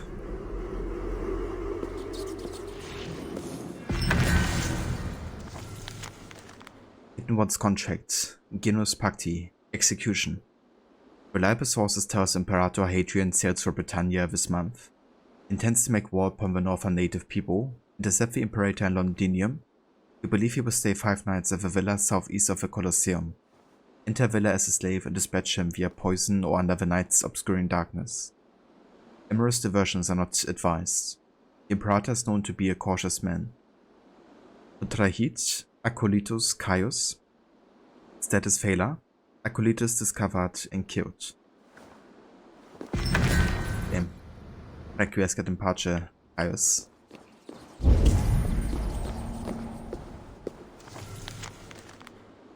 Oh nice, we found the first codex page. On a typical day of study and training, as a departure from our usual routine, Master Hakor welcomed the guest to our Alexandrian burrow. A tall woman with a stoic expression. She seemed to be in the later years of her 5th decade.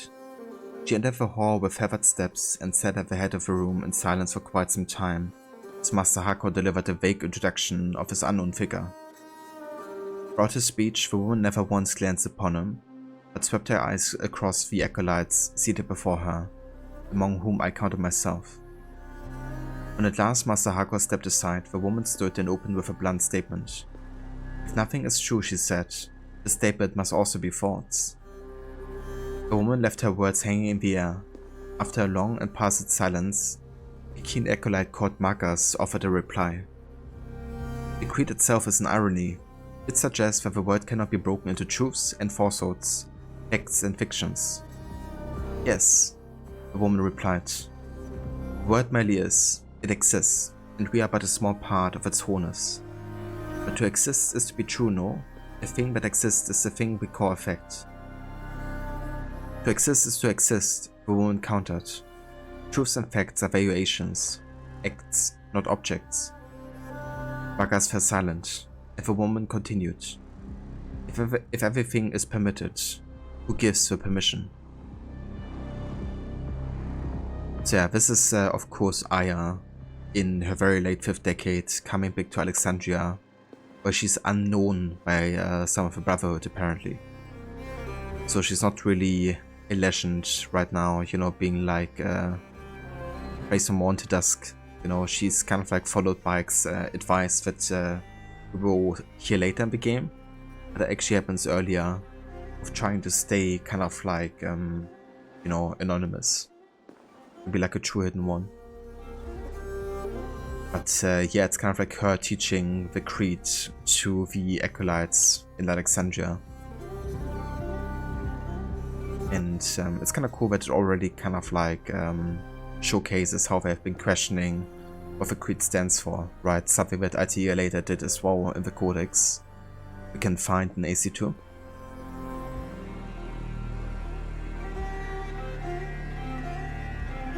Yeah, this was kind of like a borough in Britannia, but by Roman assassins, so kind of like followed the Roman occupation through Britannia, essentially.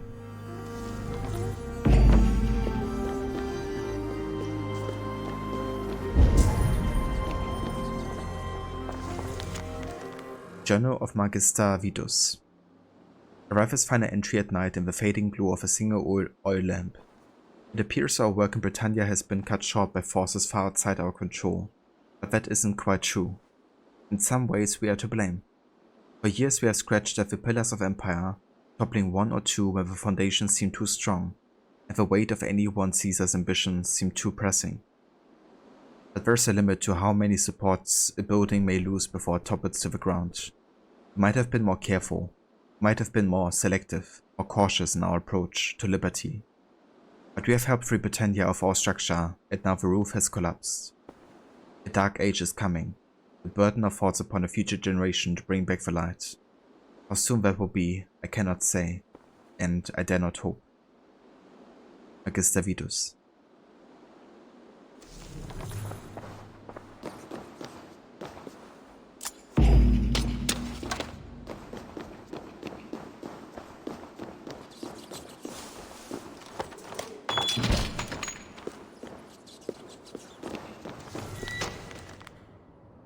Right, there's the evacuation order again, where everybody is caught out of Britannia to Cologne in Germany. Oh, we're most likely, of course, gonna get a setting in Germany, but that's not gonna be Roman occupation or something. It's gonna be much later, in like the 60th century, most likely.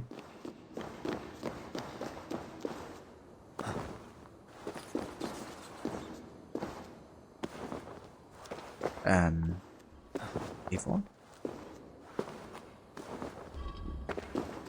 Yeah, just go for a side then. Thanks.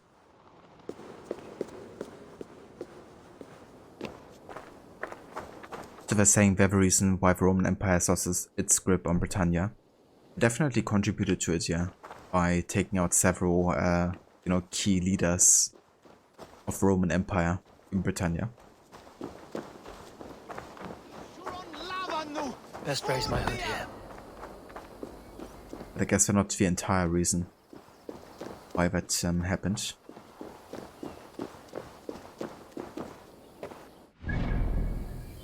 But yeah, anyways, that's all we've done in London. We're gonna leave the world events for later, so I'm done here with London, I would say. Let's go back to Ravensthorpe and talk to Renby.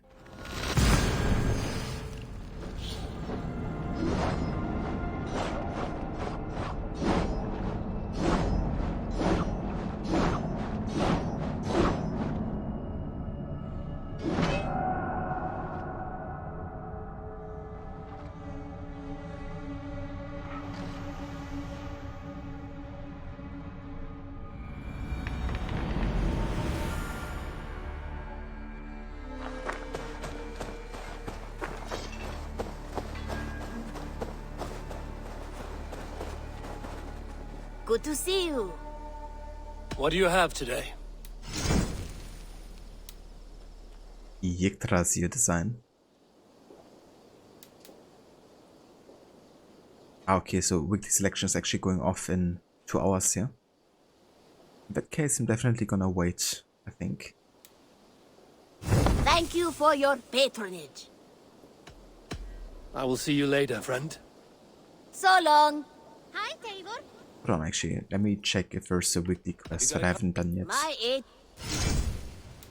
I think this is the one. I'd do it myself, but someone's got to stand around here and look busy. I must be on my way now. Goodbye. See you later.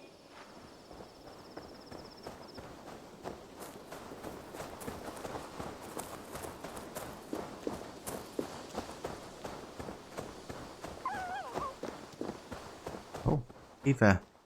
Dandelion? Dandy-do? The fox from one of the word events.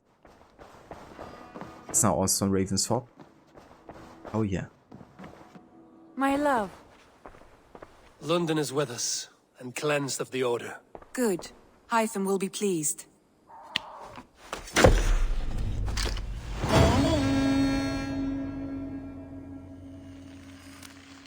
Dandy! I'm happy to see you. I should speak with Hytham. There was a bit of a late reaction here regarding Dandy. Alright, so with London done, we now have a couple of choices where we are going. Now in England, the next area would be either Kent or Shropshire. I'd probably go for Shropshire first, then to Kent, because makes more sense, I think, for the Sigurd storyline. However, one more thing I want to be doing before we even head to one of the next England areas is I want to actually start the first dream of Valka, because it's also the last area which is marked at level 90, and it makes sense to definitely do that before Sigurd gets back, to kind of like also understand the vision that Eivor is having. At the same time, Sigurd is having visions of Tyr. So I think the dream should actually be the next kind of like story arc that we will be doing. However, I'm gonna be doing that story arc after I would take a break here. So yeah, I would do that, then come back and maybe check on some other stuff we can still do in Ravensthorpe. And then we should head to Asgard. So yeah, catch you guys in just a few.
Alright, welcome back guys, and thank you for staying tuned.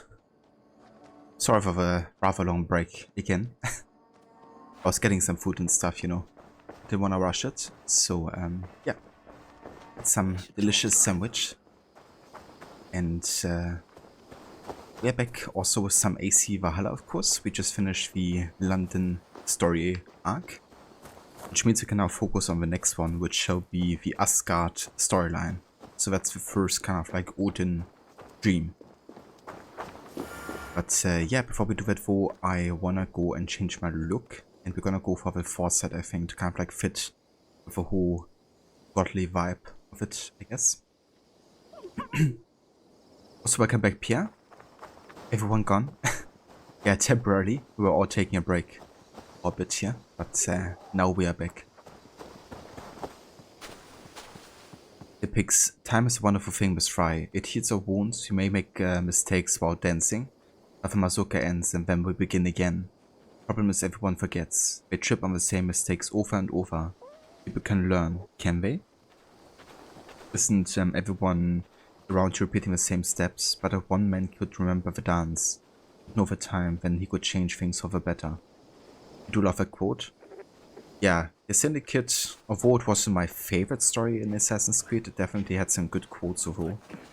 Or some really funny ones between Jacob and Eberline.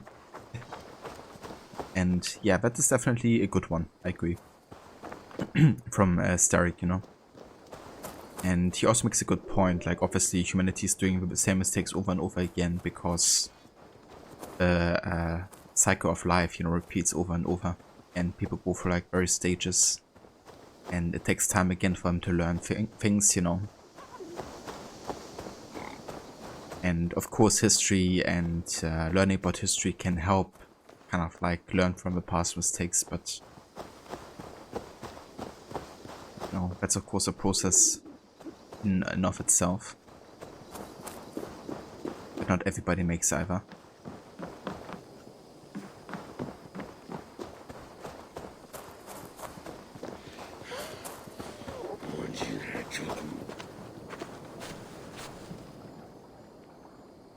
What have you got for me today? So, we will go have a look over here. Go for the Helmet of Thor.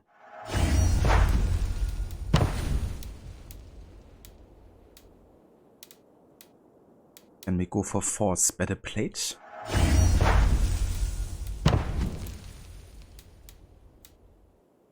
Thor's Breeches.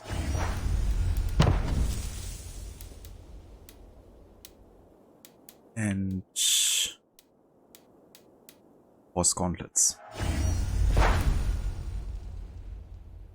And for the cloak, we don't actually have Thor's Cloak yet because it's an item you get very late in the main story. But let's have a look. Good fit here.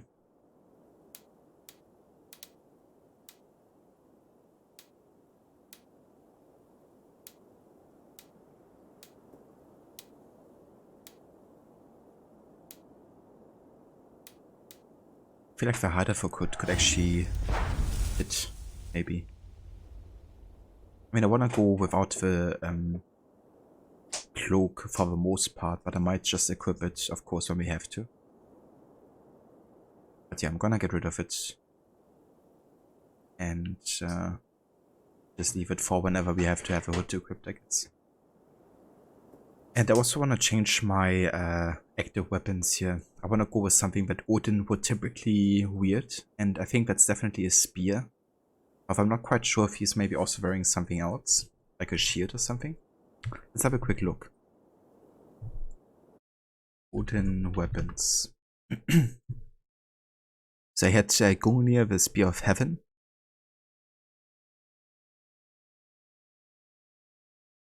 Let's see.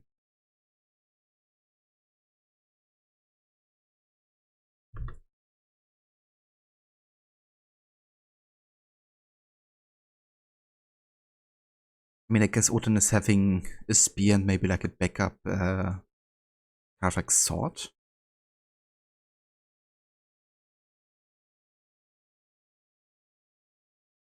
Let's definitely focus on the spear though.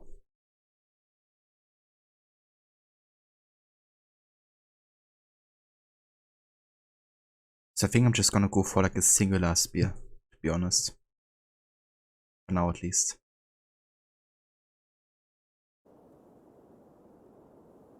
I do good work, I must say. I must take my leave. So long. Put that gear to good use out there.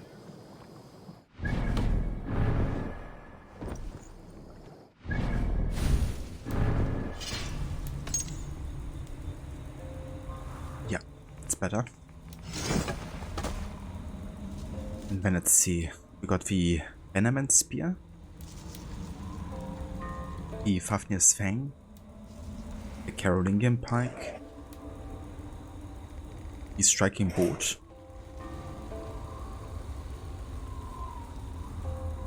I mean, this one is pretty good actually. I do like the Fiat Spear as well. Like, the speed increase when dodging. I think I go for the Striking Bolt and kind of like change it. Like change the design of it obviously because it looks a bit. I mean, it would kind of fit, I guess, into the whole like Asgard dream sequence maybe, but I want to change the look of it.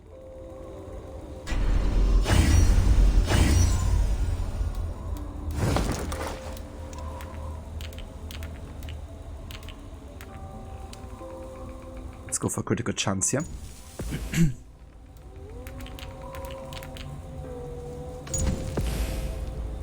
Welcome back, Pierre. Yeah, sorry I was taking a break earlier when you wrote the first message. But we are back as well.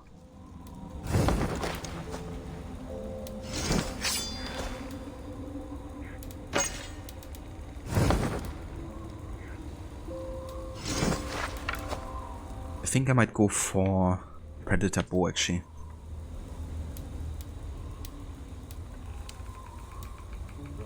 Let's go for the Needler, I believe. And for headshot damage.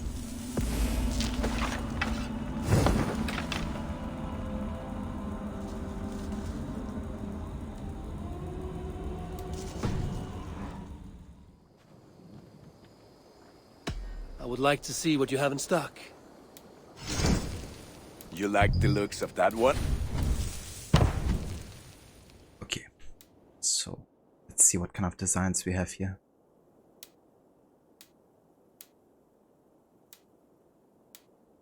I think I like the blade of a Fiat Spear, to be honest. I'd actually upgrade the Fiat Spear and see how the advanced look you like. But first, let's go ahead and upgrade the Needler.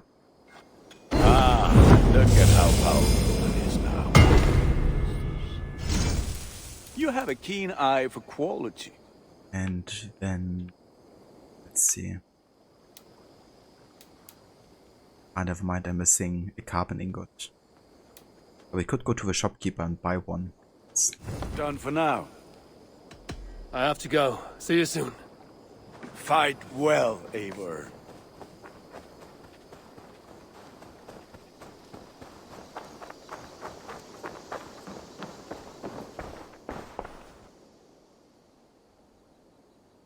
May I see your stores? Can't have too many. Yes, great purchase. Perfection. And I mean that. This looks practically made for you. You know, you are done shopping for the day? I am. I'm off. Be well, friend. I hope to see you soon. Okay, now we have enough to upgrade the Fiat Spear and have a look at the next design.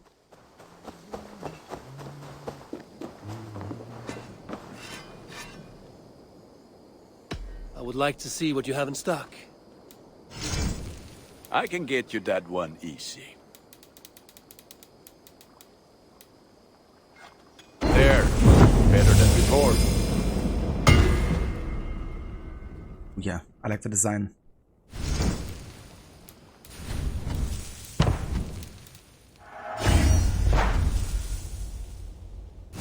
ready for battle.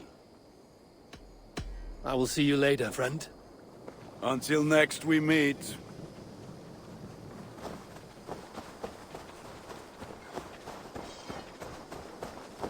Well then, let's also go ahead and have a look here at the tattoo shop. I want to change the beard and also the... yeah? What have you got for me today?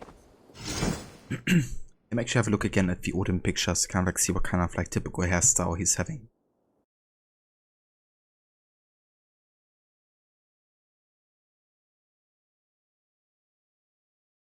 So definitely very long hair and very long beard as well, most of the time. Lots of beads as well. Okay, so I guess we just go for all the hair, essentially.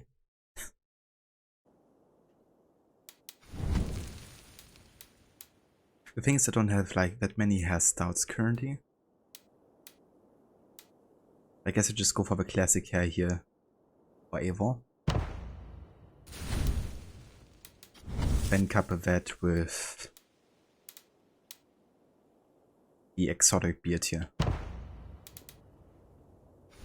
It's kind of like the longest beard you can have in this game. And tattoo wise, let's have a look.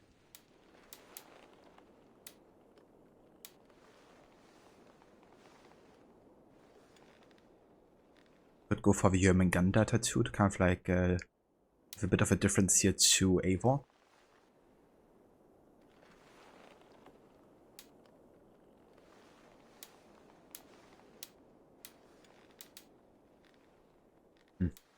Nah, I'm gonna keep a Raven watch. Anything else I can do for you? I have to go. See you soon. Goodbye, Eivor.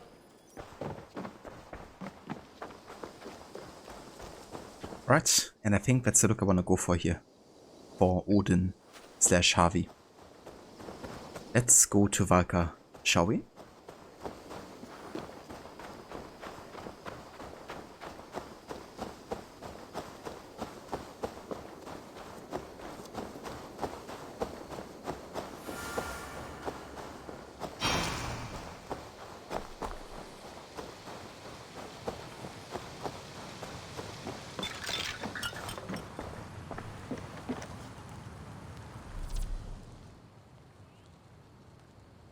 New game mode available. New activity has become available. Find Everold at his workshop in Ravensthorpe to explore a new world and earn new rewards. The Forgotten Saga game mode is now available. Right. I'm definitely gonna check this out, but I'm not quite sure if I'm gonna do all of it because you gotta do like 10 plus runs, I think, to get all of the items to unlock for Eivor.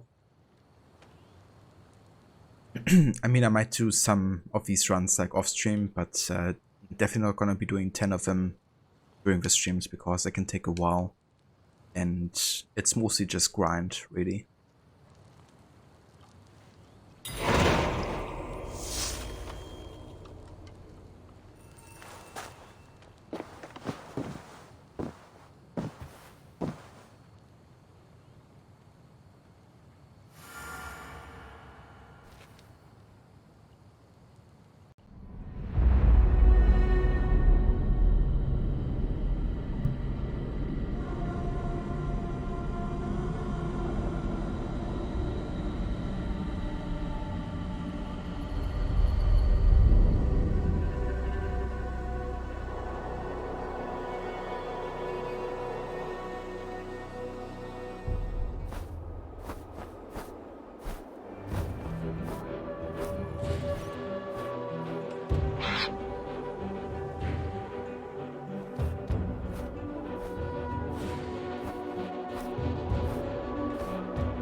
The prophecies of the Nornir are as clear as daylight. The Aesir are doomed. All Asgard is doomed. Repeat the last passage. Brothers will fight one another and kill one another. The home of the gods turns red with gore. It will be an age of storms. An age of wolves. Not this. Further along. The foretelling of a wolf. A great beast. The wolf Fenrir howls terribly before the gates to hell. The beast will break its bonds and run. And my part? What about me? Then comes the second great sorrow. When the Havi goes to fight the wolf. And falls to Fenrir. And falls to Fenrir. It's there, you see. You have foretold my death. Your Havi will die. We speak what we see. We know your fate. Your destiny. Have you gleaned enough, O wise one? Of this beginning here with Nornir kind of like foretelling the fate of Odin. And yeah, Odin of course will try anything it takes to undo his fate. But by doing that, you know, he's just kind of like forging his own fate as well. You know, the way he treats, for example, other wolf cubs will lead to Fenrir obviously being very angry with him about that.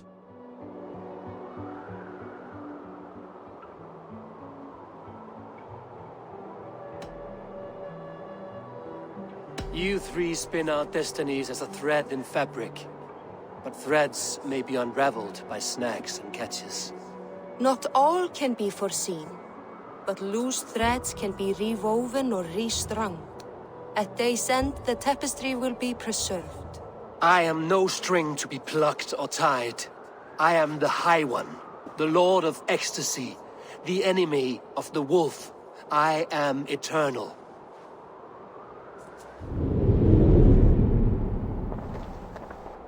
Sure. You keep telling yourself that, Odin.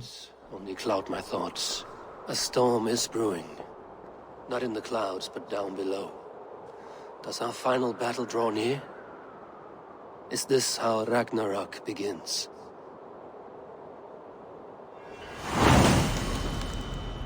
The fate of a High One.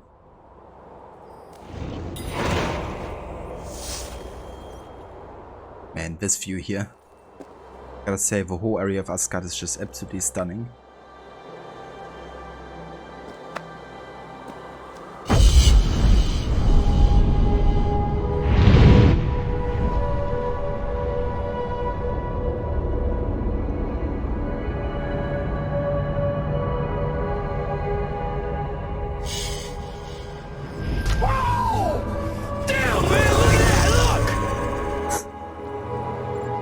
Exactly, Epix.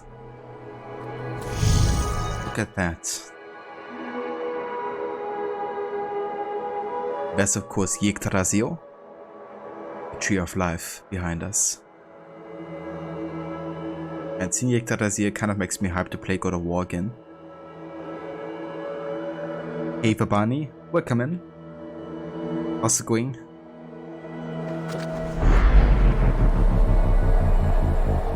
Good morning. The Havi returns to lead us to victory! That's right. We must devise a strategy to deal with these invaders, Thor. You cannot smash your way out of certain death. Who crushed the skull of Thrymr, king of the Jotnar? Who slew Geirad the Gargantuan with a flaming ball of... Yeah. And it was all well done. But the past is settled. It is our future we must decide. You don't decide the future, you strangle it. By Mjolnir, I will hunt down these invaders to the ends of Asgard if I must. And leave our halls undefended. Without your hammer, we'll soon be overrun. More danger, more glory! Classic 4. It's really cool, kind of considering, of course, you know, that all of these gods here are kind of like also to be found in the main story. You know, we have Tyr, which of course is the issue that Sigurd is based on, really. You know, being like a sage. He got the consciousness of Tyr within him. Then we also got Thor. Thor's actually later in Halfdan. You know, who's of course residing over the northern parts of England at this point of the story with Eivor. And then we also have Freya. Freya was actually the mother of Valka in Norway. Was already dead at this point, or at least we believe she's dead, but she's not. It's kind of cool, you know, seeing of course the similarities between the characters here, and also even the face models and the voice actors of course are the same. I think they did a pretty good job kind of like, you know, still voicing like an entirely different character, because even though these consciousness of the Isu are possessing those people, you know, they still share the same body with another consciousness of the human. So they're still quite different. It's quite a beard he picks. Indeed it is. Yeah. I went and looked up some of the pictures for Odin, like how has been showcased in mythology. And he usually has a spear Gungnir, and then he also has lots of hair. It's like really long beard and you know, also like regular hair. I cannot wait for God of War Ragnarok. Yeah, I'm actually quite excited to see how that turns out. I mean, the studio behind it is really passionate about God of War, so I reckon they will do a good job with it. But yeah, I'm intrigued. Probably won't get it on release though, because it's like you probably would have to get a PS5 to play it like properly. Not sure how good it would look like on the PS4 Pro. Citizen! You didn't know that, Barney?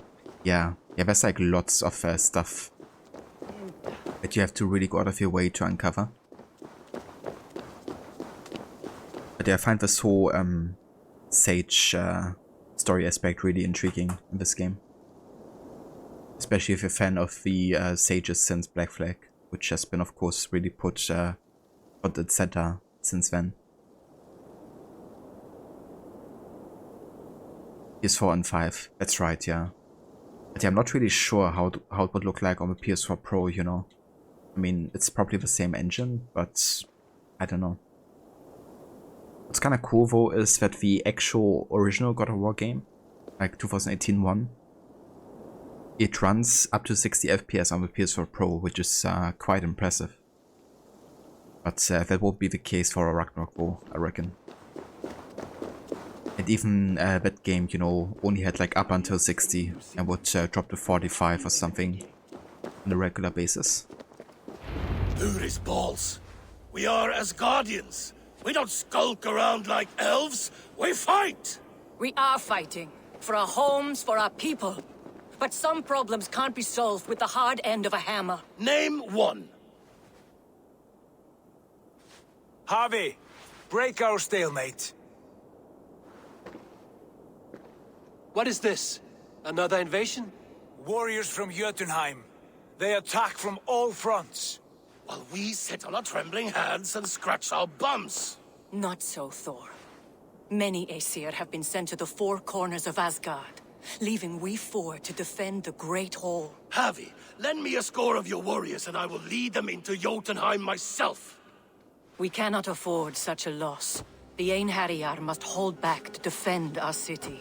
I would bring them here, to hold the Great Hall itself. This invasion is too large to spread ourselves around. All this prattle solves nothing. Battle or death! Silence! All of you. We will take the fight to the enemy before they cross the Bifrost. Well said, Ravenfeeder. Name those who may fight beside you.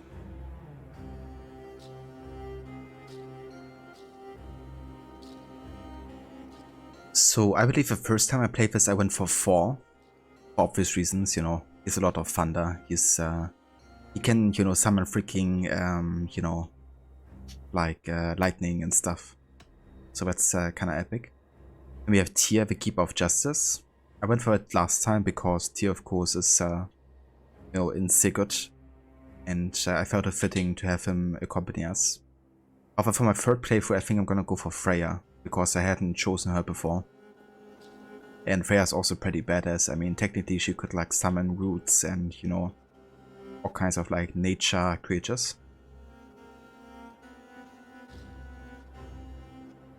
Cannot wait to kill 4 hit picks. Oh yeah. Yeah, it's gonna be pretty epic, you know, seeing like the fights against the Aesir continue in Ragnarok. I reckon we're gonna see Kratos cut off the arm of Tyr as well. Or maybe Atreus is gonna do it.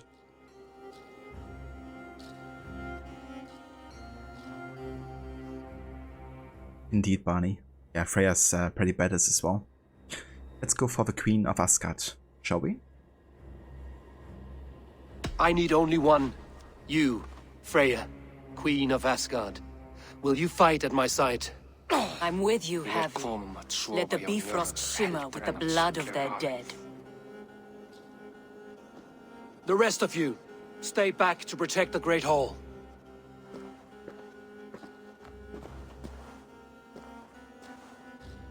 Were any creatures among the Jotnar? Drago, trolls, or wolves? What troubles you, Havi? Does your far side tell you something? More invaders!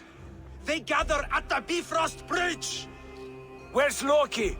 He should be guarding that door. Warn the others. The fight begins. Come, Havi. Tonight we drink and swive, but now's the hour we prove our might.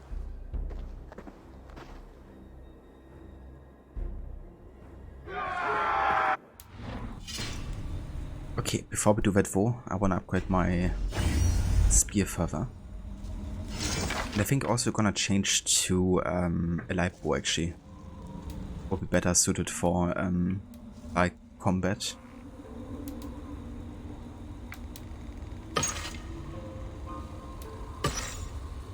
Let's go for the Raven's Beak for now. So hey for Aura. Sorry, I didn't actually see you there earlier. Welcome in. How's it going? I hope you're having a good morning. The PS5 released nearly 2 years ago and you still can't buy one? I'm ready for you. I didn't actually look it up in Germany how the availability is here, but at least you can get the Series X without any delay and at MSRP. But yeah, I reckon the PS5 might be even more popular, maybe, considering like all the exclusives and stuff.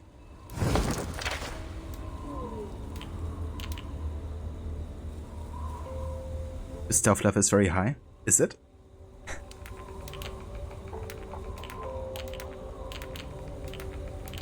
Ooh, pretty good damage. I like that.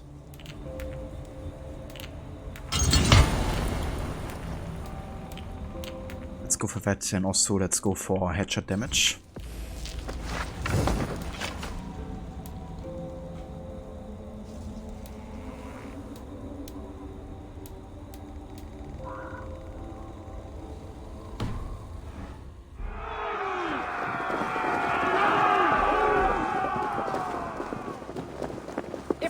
The gate to Jotunheim! Someone must close it!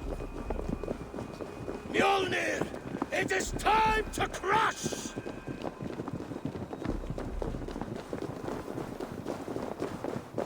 Ah, okay, I got Aura.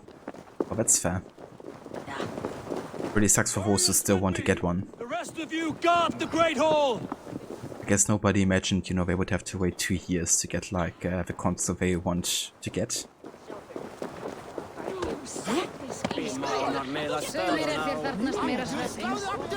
They're going through financial troubles after being sued. Oh, really? To myself.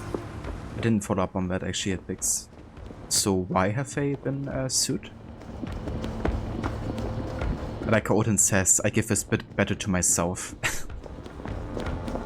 Like how self-absorbed can a person be? It conjures a concealing mist.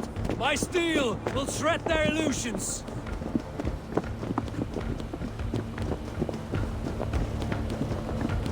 Hey Vamola, welcome into it. Blood! Good morning. Say hello to Jormungandr! how's it going?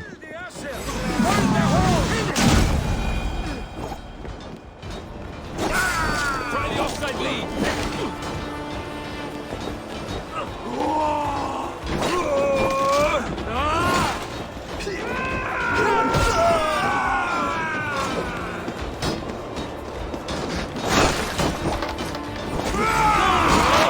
In step with me!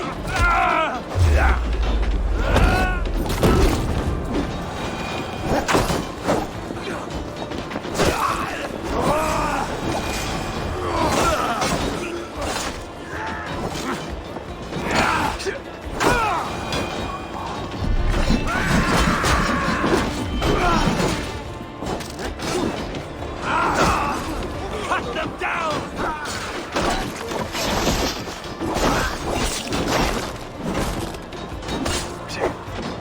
You try the other one!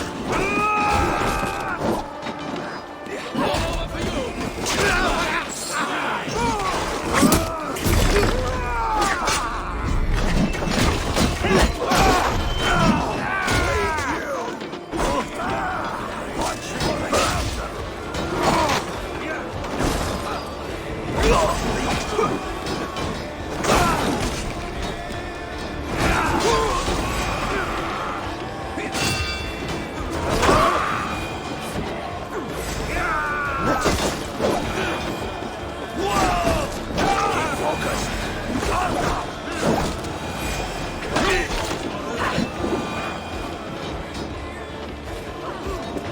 Overcharging people on the online store? Really? Jesus, what a scum move. Auto going well, workday underway and feeling great. How are you today? Very nice. That's awesome to hear, dude. How was the rest of your AC3 session? How far did you get yesterday?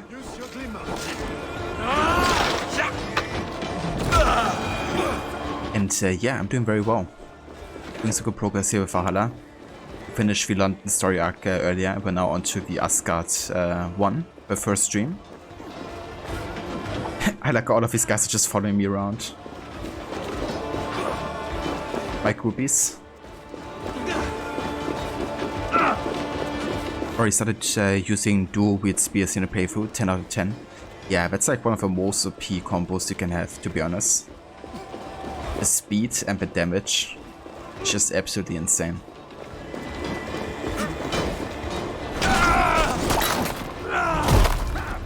Definitely make, you know, fighting the witches and stuff also easier, I reckon.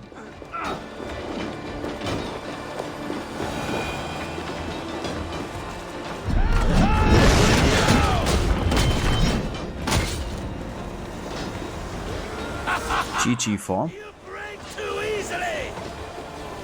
Oh damn, you're already in sequence 9. Damn, dude.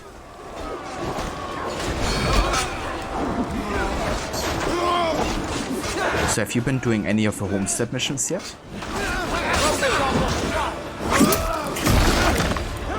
Or have you been mainly doing main story?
Sounds like a Loki thing to do here.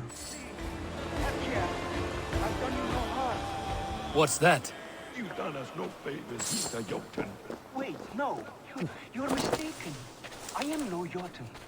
I was only passing through from one land to another. Would your song be the same if the Jotnar had won this fight? Yes, of course. Of course. Are you calling me a liar? Yes.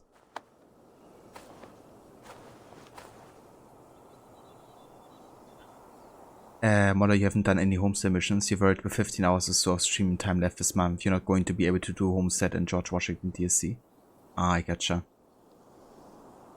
Yeah, so word of advice, but the homestead missions are almost like considered main story. At least they're so important that you could consider them doing so. There's also like some really, really important things regarding, I don't want to say the person, I guess, but I guess if you do all of the homestead missions, that it's gonna give like a very important resolution to a certain character that's important to Connor. So I would definitely recommend doing them. But I mean, yeah, you know, like if you really want to finish the game within 15 hours, then you kind of have to take some shortcuts, I guess. The George Washington DLC though is completely skippable. I wouldn't recommend that to you, to be honest. Unless you want to have like more AC3 gameplay and like more focus on like, you know, kind of like superpowers and stuff. But for the overall storyline of AC, it's like pretty irrelevant, so you can definitely skip that DLC. But yeah, the George Washington DLC I would say is probably longer though. Because it's like different episodes, you have like 3 total, and I would say they're probably each like 2.5 hours. But yeah, the homestead missions though are like super important if you wanna do something extra, I guess. Because only doing the main story will probably leave you with something,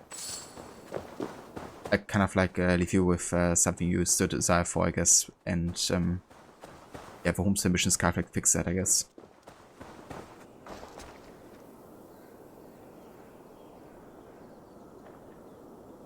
Or you also realize you can't 100% the game because getting over tattoo schemes is nearly impossible thanks to the broken parkour. How do they break it so bad? Yeah, it can be a bit tricky for sure. Like getting those tattoos chased.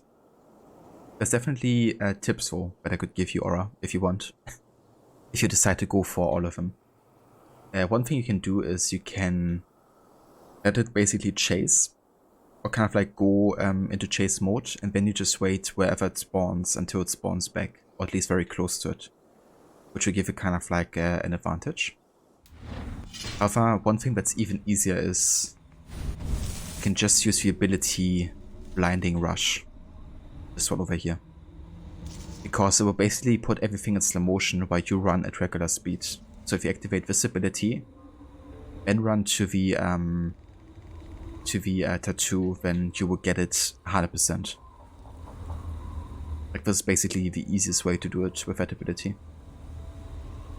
And you also get it quite early in the game, I believe, so if you don't have it yet, you could probably look where it is, and that would definitely make it easy.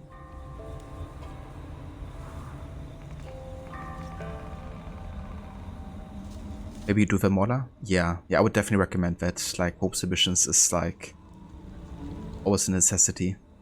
I would technically also consider the Brotherhood and Liberation missions kind of like necessary, because it's like building up your Brotherhood, you know, and having like different assassin contexts. But I wouldn't say it's quite as important as for Homestead though. What about Liberation? You mean AC Liberation the game? Or Liberation missions? But yeah, as for the game, I would say it's pretty skippable. I mean, it was like originally a PS Vita launch, so it isn't like considered a full AC title, I guess. Or like a mobile port to PC. And you can definitely notice it at some points, but it's still a solid game, you know. Gameplay wise, it's quite similar to AC3. And the story is okay, I guess.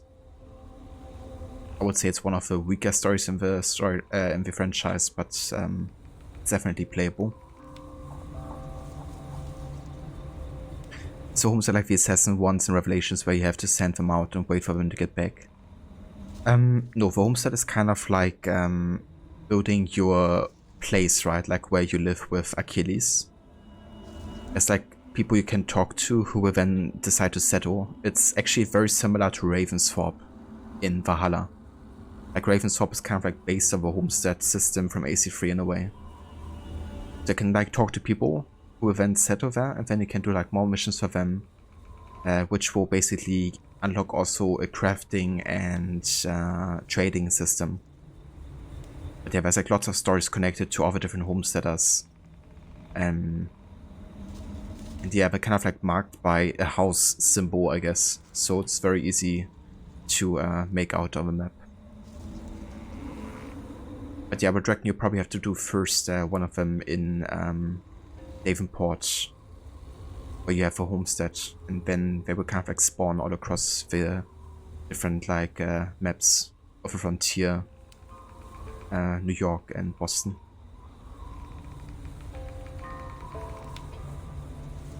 Or you haven't tried the blinding rush trick, you just always accidentally jump off whatever you're climbing on because the camera doesn't follow you. Fair enough, yeah.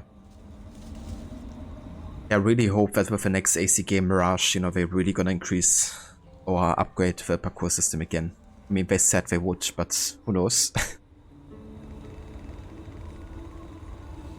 But yeah, I feel like it's definitely not the most responsive one. When you notice them all over your area, you think you were forced to do the first one just to open them. That's true, yeah. One of them you get very early on with the lumberjacks. The two guys, one with which you have to kind of like rescue out of the water. And then another one spawns that isn't, I think, forced on you. That's also in Davenport.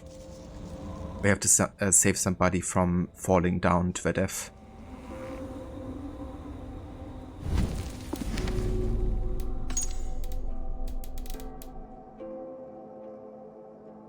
But yeah, they're also like rather short, right? So you can finish them super quick, like one after the other. So it doesn't take too much time to do them.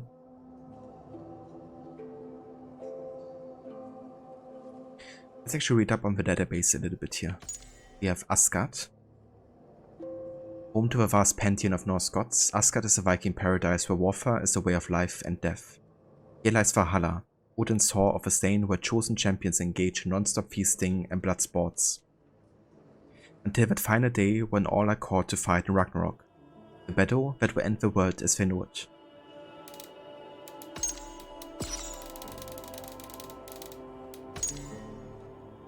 Thor has a somewhat less complicated view of the world than his father Odin. Power quests and politics have less appeal than the more satisfying activities of eating, drinking and fighting. Thor isn't afraid to die at Ragnarok, for he knows his end will be glorious. He loves his wife Sif deeply, and will murderously defend her honor at any given opportunity. Sometimes when bored, he actively seeks out such opportunities. Tyr. Tyr was a Lord of War of the Aesir until Odin defeated him in a match of martial skills. He deemed the contest honestly won and embraced his new role of loyal lieutenant. Odin rewarded his show of trust by making Tyr his confidant and chief lawgiver. While he prides himself on his unchallenged reputation as a fair and even-handed judge, Tyr occasionally expresses an intense distrust of Vanir over reasons he refuses to fully disclose. Freya. Freya of Vanir married Odin for largely political reasons, and despite their many disputes and infidelities, a fondness and mutual respect has grown between the two in lieu of love. Although her acceptance was not unanimous among the unanimous among the Aesir, she's quite comfortable in her role as a queen and enjoys adding more civilized touches to the otherwise war-centered lives. She's particularly pleased with the robust growth of the cat population since her arrival, much to the consternation of Tyr and others.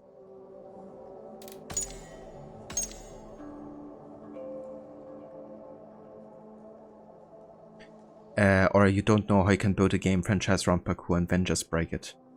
Yeah. Yeah, it's definitely, it's kind of like explained, I guess, by the fact that you're not really playing an assassin, I guess, you know? You're playing like a Viking, or you're playing like a mercenary, or like, you know, a magi.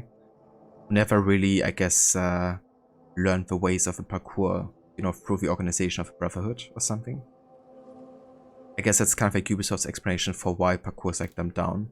And I guess I can take it to a certain degree. But it's like so basic, you know. And I mean, free running and climbing always has been, you know, of importance to some people. So it shouldn't be the only excuse, I guess, you know. I could have still made it like more basic, but still like, you know, giving you like some mechanics to play around with. Maybe give you like a progression system for parkour where you unlock like new moves throughout the game.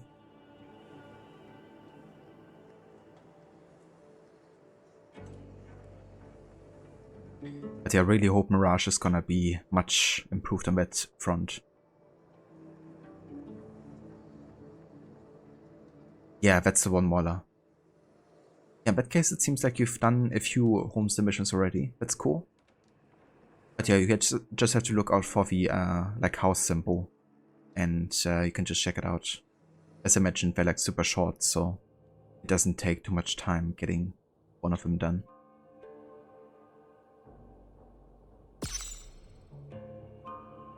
The Jötnar, singular Jötun. The Jötnar are the denizens of Jötunheim, descendants of Ymir, the first being according to the Norse myth. Often referred to as giants or trolls, they're not all ugly and twisted, but sometimes beautiful. Known as shape changers and tricksters, the god Loki is half Jötun, and Odin is descended from them. And yeah, that's all the codex entries right now.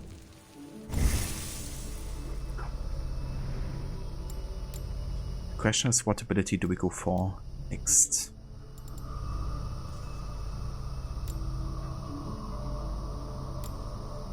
I wanna go for the counter rule, I think.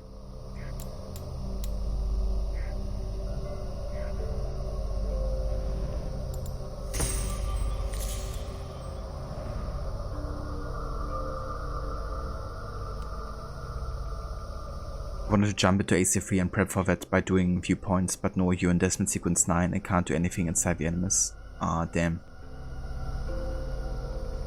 That sucks. You know, when you're kind of like in these sequences. I mean, I guess an alternative you could do is play through the Desmond part and get back to Connor, and then watch whatever you missed or what you didn't stream. You know, you could just watch a video about those parts, I guess. But the thing is, you know, you're also gonna get some Connor cutscenes as well, I think, once you jump back into the enemies, so might not be the best idea to kind of like miss all of it on stream. Like, even if you watch a video, it wouldn't be quite the same, I guess. But, I mean, it could be a possibility if you really want to do some progress. Just showcase the cutscenes as like a video.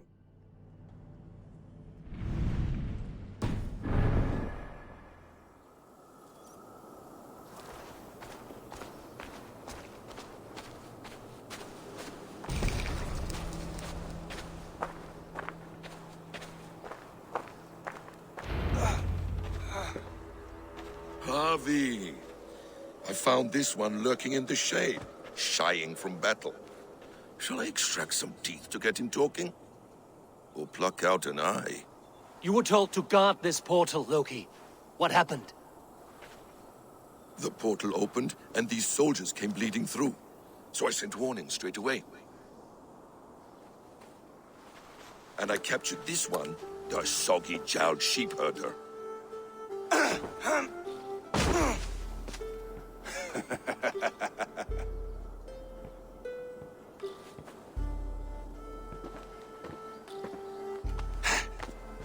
What is your name, stranger? I am called the Builder by most. He wants your name, not your trade. If I have another name, it's not within my memory. Builder it's been for as long as I've been building things. Makes sense. Yeah, that's fair, Moller. Might as well just do it after the next stream, I guess.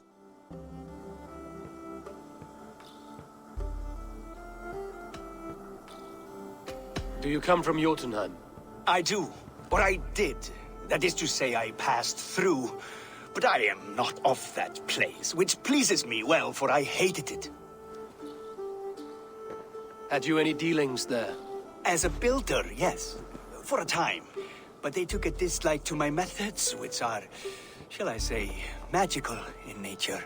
Harry, when someone gifts you a horse, you ride it. I put a bridle on this one. Is that right, Builder? Are you a gift horse? Or a secret curse? Neither, High One. I am only a tool.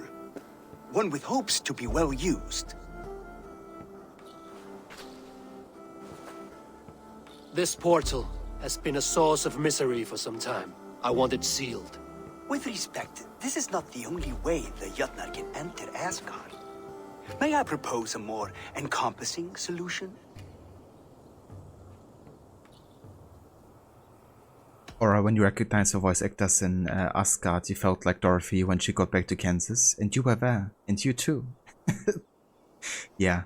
It also took me a little bit, you know, I thought, yeah, obviously, you know, there were like some similarities. I honestly didn't recognize Tyr and Sigurd, you know, having like the same face model because they look quite different, you know, despite being kind of like based on the same face model. But yeah, the voices, you know, really gave it away, of course. It made you think like, huh. Maybe there are more connections than just, you know, the voices and some of the faces. What else do you think at your pace outside of the homestead missions? You can finish the game in, say, 5 hours. I mean, you got sequence 9, 10, 11, and 12.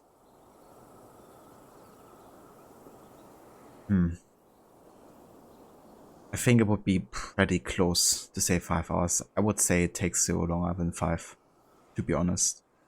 Because of course you also like streaming, right? So that probably also adds some time, I guess, in some of the missions. Plus the fact you're playing some of them for first time, so you might need some extra tries and stuff. I'm not even sure if I could finish sequence 9 to 12 in 5 hours. At least if I would be streaming it. So I think you probably need a few more, to be honest.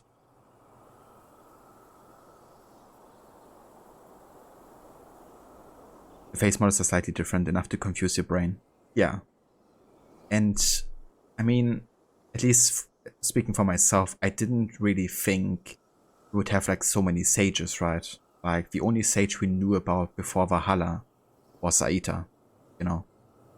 And, kind of like all of these Aesir being like resurrected as sages, you know, something no AC game before that has been like kind of like hinting or talking about. So to me it was really a surprise, you know, like I thought, okay, maybe there's like one, you know, sage or something. But yeah, I didn't expect that many. I just also thought, like when I first played the game, I thought that Eivor, because Eivor's of course seeing this as like a vision through the mythological veil, maybe Eivor would also like place familiar faces on people that are close to Odin, you know, like Tyr being like a brother to Odin. You know, I thought maybe that's what Eivor was seeing, you know. I didn't really think, okay, yeah, this was like literally, you know, Tyr's Sigurd or something. I didn't have that thought at first. Obviously, you had like lots of speculation and like theories, but it's not like the game outright confirms it either until much, much later in the game. And that's right, yeah. I went for the 4 armor set here. That's the benefit of doing all of the Daughters of Larian before going to Asgard, because you get all of the pieces for the 4 set. Well, except for the cloak. That one you don't get until you finish the game, essentially.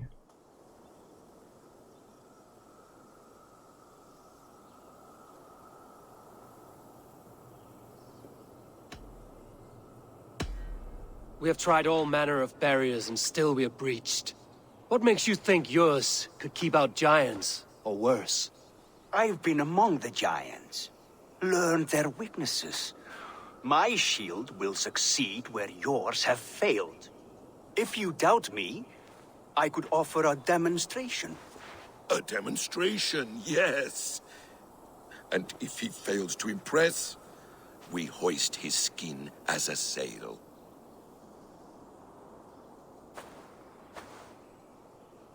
I'll accept these terms, with the last condition.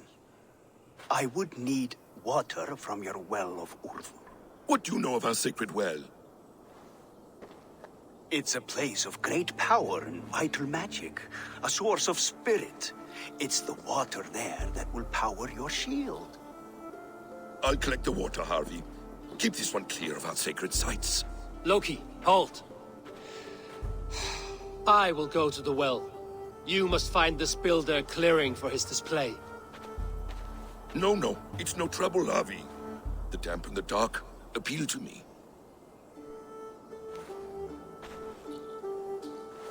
Go with the builder, then return to the Great Hall with news of our next step.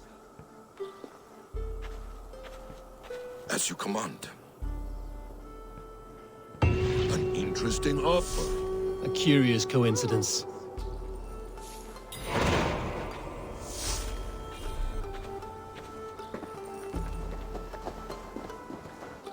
It's kind of cool how much is happening kind of like beneath the surface here. You know, like the reason why Loki wants to go to the well is because he's hiding his, you know, children there, including Fenrir, the wolf. And the reason the builder is also like talking about the well, you know, is because the builder clearly knows, you know, like the way he's kind of like smirking at Loki, you know. He knows it's bringing Loki in a difficult situation. So that's something you don't really pick up on until you've also replayed this, I guess.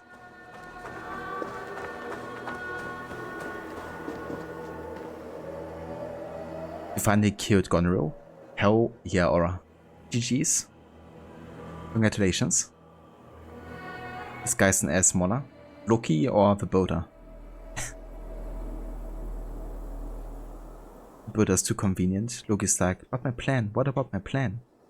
Just have some goddamn faith. How do you get that armor, Barney? So, you will have to fight for 3 daughters of Larian. And I'm not quite sure how you get the 4th part. I think it's all connected to that, isn't it? I think you get the chest, the bracers, and the trousers from the daughters, and then the helmet of Thor you get through the last kind of like treasure connected to the daughters. But yeah, you gotta fight all of these bosses. You know, the ones that you guys spend all the points on for the predictions.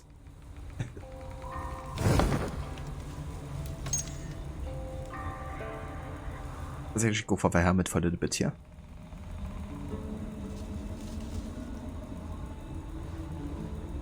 The builder Mauler? Yeah. Definitely.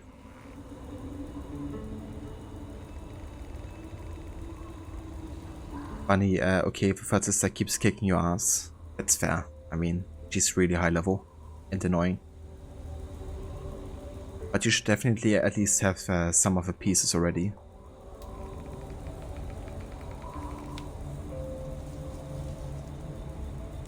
Those points that you don't have anymore, Mola. Yeah. I didn't expect you to actually gamble like 150k on that war. But yeah, it was funny to see Wo. Yeah, it's fine.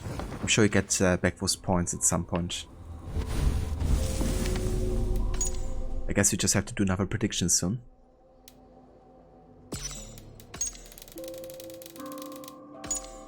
Loki. It's hard being the smartest person in the room, especially when no one else will acknowledge it. Of all the Aesir, only Odin has shown a true appreciation for Loki's intelligence.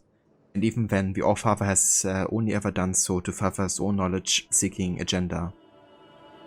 As much as he resents his Asgardian overlords, Loki, the son of Jotun, would prefer to see the Aesir be the architects of their own destruction, rather than having to do the heavy lifting himself.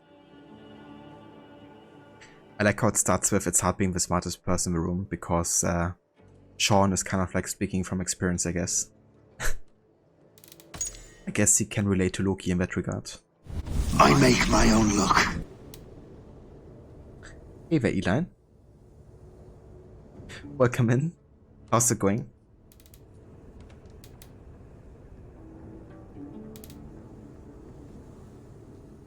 While you didn't respect my skills, you're bad. Indeed. Shame on you, Mona, for not believing in me. How could you?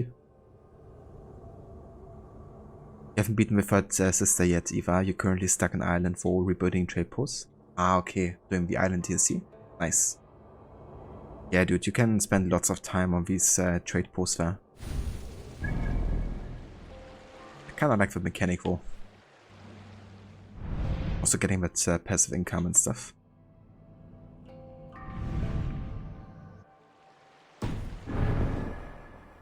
There's also like lots of wealth in Asgard. However, those are actually only the easiest tiers, which ultimately give you experience points, like 5 skill points.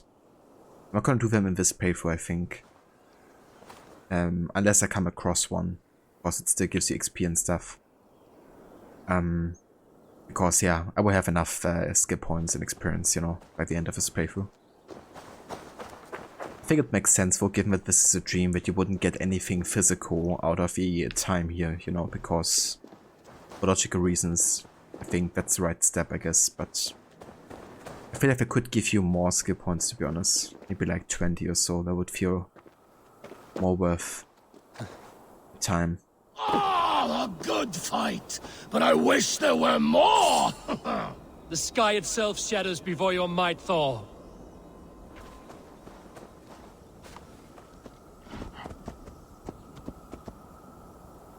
Thank you, Mola. I really needed one. Those tears made you cry. They're so useless, Aura. Oh, and other tears make you cry, right? Death to all Jotnar! Asgard belongs to the Aesir! We are... That's the called empathy, or what is that? We are proud to serve you, Harvey. But yeah, I definitely get it. I didn't enjoy getting them other than finding, you know, Catholic letters that you could find next to them. There's some pretty cool orbits to find in those like small letters, but it's really worth it for, you know, the loot.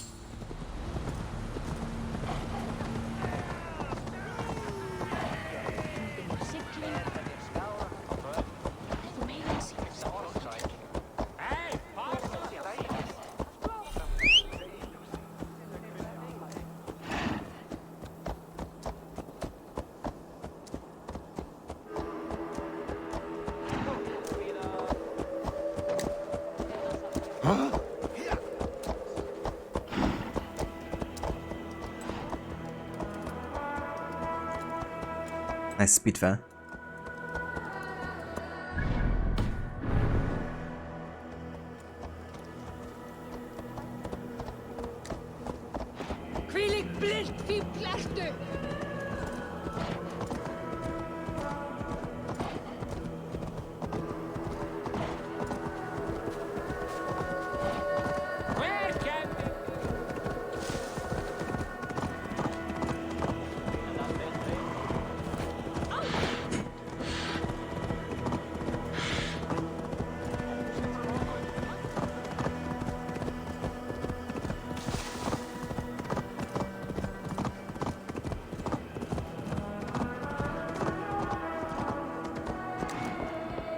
Yeah, I really like this music as well in Asgard Aura.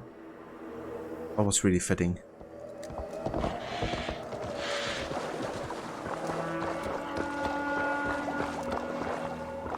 Good evening, Asgard Barney. Yeah, it's honestly not worth your time.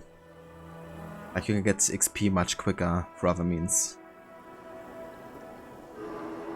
But yeah, the mysteries are worth it for. Yeah, most tiers you can just leave. Wild hunt! Which among you hunger for a challenge, eh? Who here has an appetite for adventure? I do.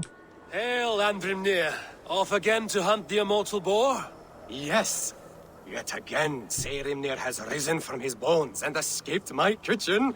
It should prove to be a vigorous chase. You never tire of tracking this beast. No hunt is more thrilling, and his meat has no equal. Come! Ah, nice, you enjoy river raids? Yeah, I've also been doing 2 of them already. I've been doing one earlier before the stream actually. And one like 2 streams ago, I think. It can be also a really good way of getting quite a bit of money. If you loot like all the extra loot in the different river raids locations, you can sell that junk at the shopkeeper. And yeah, you can make quite some good money out of that.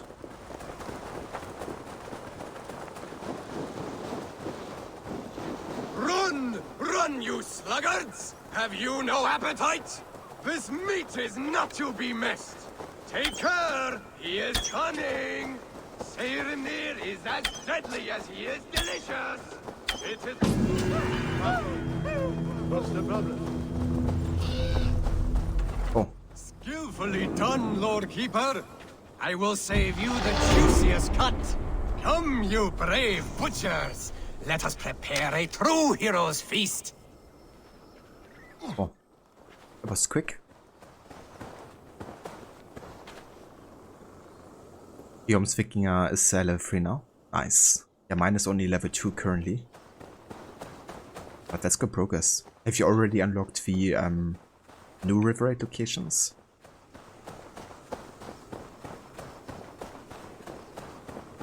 You've been making a lot of money, yes sir? Oh yeah. Yeah, it's definitely a good way. Certainly worth your time if you wanna like grind some money. Or you love the river raids, it's so hard to keep everyone alive for. Yeah, especially in the military locations. That's why I usually go in there myself first and then kind of like call on my crew later, because they just like to die so quickly. Especially if they all like stand at one point and then an explosion happens. And you gotta revive all of them, it's just like, why? Do you have to do that to me? Wolves. I should slay every last one. No prophecy shall bind me. Slow motion voice.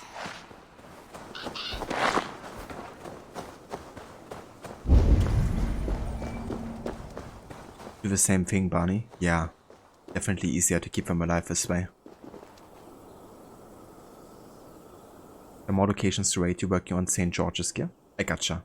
Yeah, there's gonna be regions inspired also by the Siege of Paris and Wrath of the Druids environments. So there's definitely gonna be a bit more.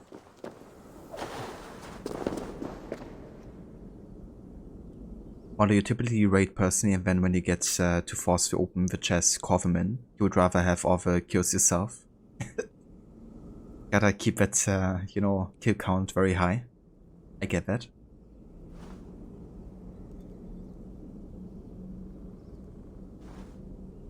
That's fair, Aura. I mean, it's like very tempting to go for the raid button, you know, once it appears, to be honest, and I've been doing it for the longest time as well.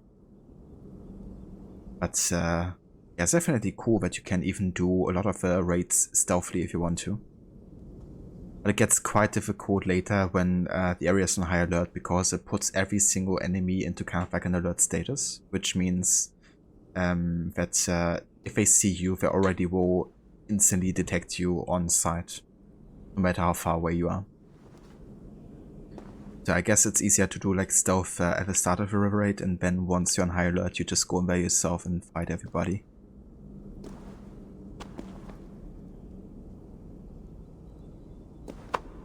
Funny, idiot Viking throws a torch on a silo, 3 other Vikings gather around, and boom, they're waiting for a revive. Yeah. I remember last year when I did my completionist run, I had like the longest river raid ever. You get like lots of resources and unique gear. And then all of a sudden, one of my Vikings decided to torch, you know, a silo, as you say. I'm standing right next to it, it explodes, and I die with full health. Just dead. It was like over half an hour of progress.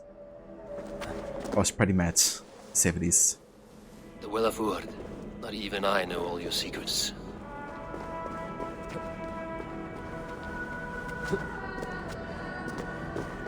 Do the same levy? Yes, you do. I've seen you do it.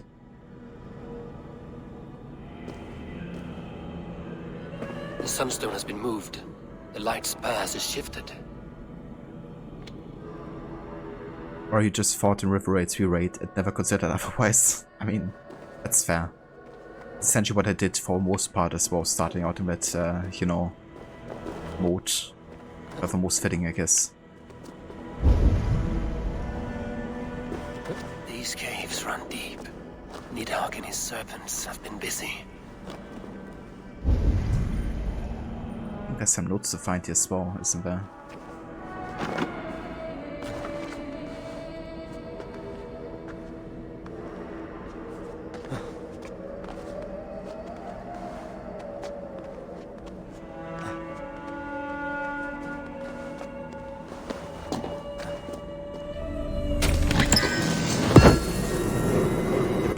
This one.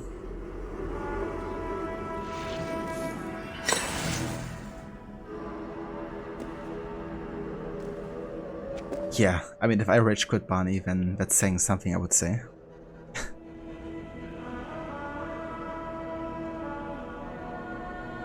Yeah, they really do aura. Just gotta set everything on fire. The funniest thing is when a building is set on fire and the enemies just show in the building doing nothing. What happened to Levy yesterday? It's like, yeah, it's fine. You know, this building's on fire.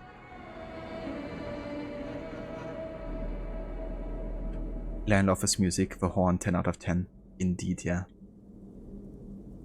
Yeah, I love instrumentation here in Asgard. It's very distinct as well from the main game. There's one piece in the main game that is similar, which is called the Tree of Life, but that's of course because it's directly connected to the Dream and to Yggdrasil. If you rage quit, it's just a normal day. I don't know what you mean. I've never seen you rage quit. Never. Barney, you had your game crash during a river raid. You had so much silver and sellable goods all gone. Yeah. Yeah, just the most annoying thing, right? Especially in a mode which is supposed to be about grinding and then you don't get any checkpoints neither.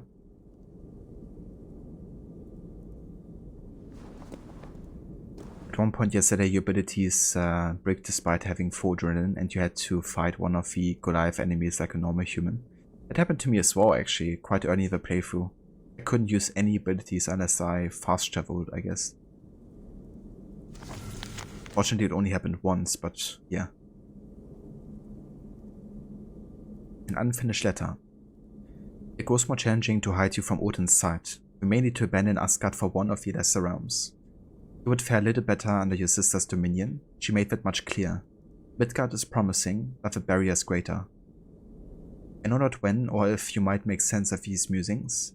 Sharing my thoughts like this helps keep them purposeful and sharp.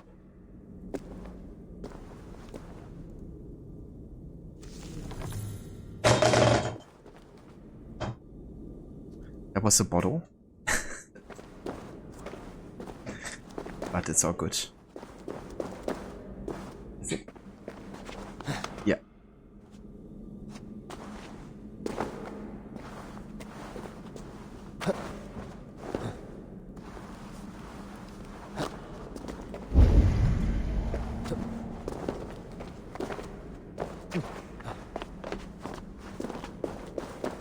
Pasha fixed it, so annoying, but you get to see one of your favorite finishers, Eivor choking off a big guy.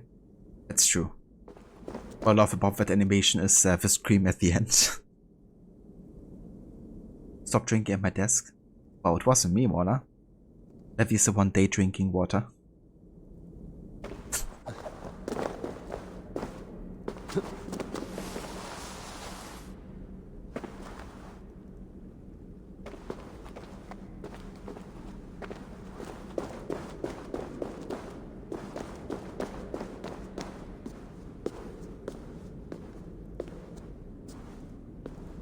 Harvey, Loki said you'd be here. He told me of the Builder's request, an offer that gives me great worry. Why was this passage blocked? Has someone been here recently? Do you hear me, Harvey? This Builder is a stranger to us. We know not what he intends. I am the king of Asgard, Tyr. Do not question my desire to protect her. Calm, old friend. What's needling you?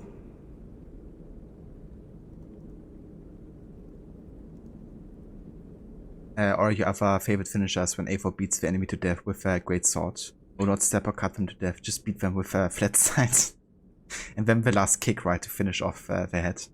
But like there have been enough, you know, beatings already been done to the head, you know. You gotta also kick it as well. But yeah, I love that one as well because it's just so over the top. But yeah, that's one of my favorite things about the combat in this game, you know, like all the different finishers. Like all of them are so damn satisfying. And one of my favorites are definitely the great sword finishers. The one where you kind of like smash them kind of like into the air and then you cut off their head like in midair. When you do like the spin, you know, decapitation move. Whole every day drinking vodka. Not vodka, water.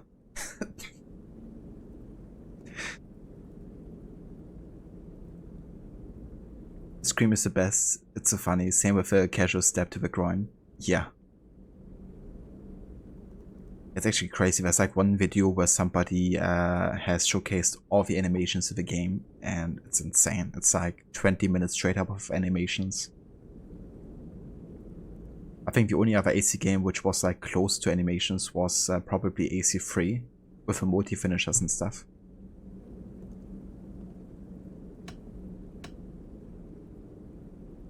Okay, I'm gonna be straight up with Tyr here because he's my closest advisor and I wanna share the prophecy with him. The Nornir told me I would die at Ragnarok. They described the scene of my passing. All but a few will perish in the final battle. We know this. Yet we will die well, and live again in great and glorious tales. I will need your strength in the coming days, to anchor me, to challenge me, to pull me back from the abyss should I teeter. And I will, as long as breath fills me. So I must caution you. Step with care in this place. What happens here may ripple through the fabric of the Nine Worlds. These are actually quite similar to the Animus Animali puzzles. Which makes sense, I guess, because of course they have been created by Loki. Someone labors to keep me out. Perhaps it is meant as a warning. I will take it as a challenge. And that's why I also find it here, because Loki has guarded this place, right, so we don't find Fenrir. More light in here. These sunstones are meant to guide the light, but the path has been diverted. So that's like the first hint why it was Loki that created the Animus Animalis. What if an invader was trying to weaken the well's defenses? Are we meant to intervene? The integrity of this sacred place must be preserved. But whether we be a bane or a boon remains to be seen. There are two targets the light must strike, but only one stream. How do two farms share one source of water? By splitting the stream. You've done this before, Howie. Once or twice. Or since you have spears equipped, Eivor keeps stabbing people in the neck and then twisting the spear to pop their head right off. Yeah, one of these Cassandra quests, but they don't make it clear where you're supposed to point them. Ah, okay. I haven't played the Cassandra quest yet, but I probably will do it. I haven't decided yet. But yeah, that's also a pretty brutal finisher with a spear. I remember that one because I've been using double spears for quite a while as well. Now that the light is split, the streams must find their way home.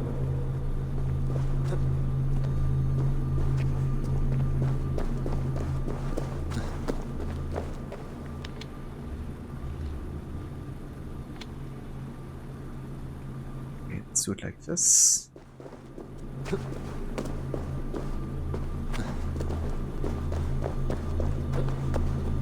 We can line this one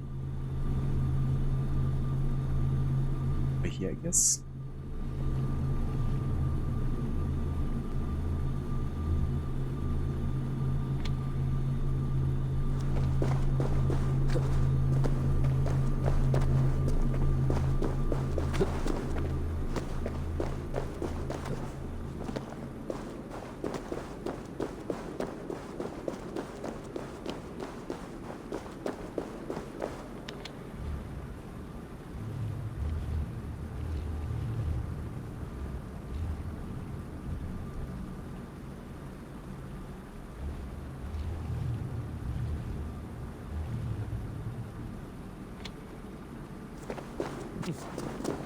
Okay, let's have a look how we have to line this one.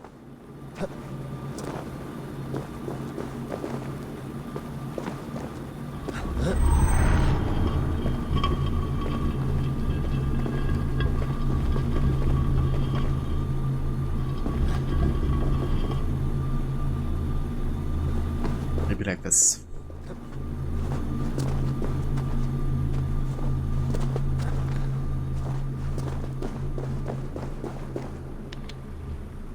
The light has found its mark. The stone is lit.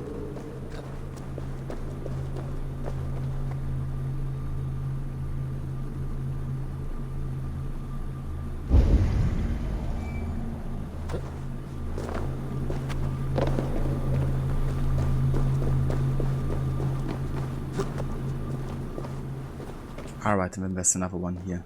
I see. Didn't see that one.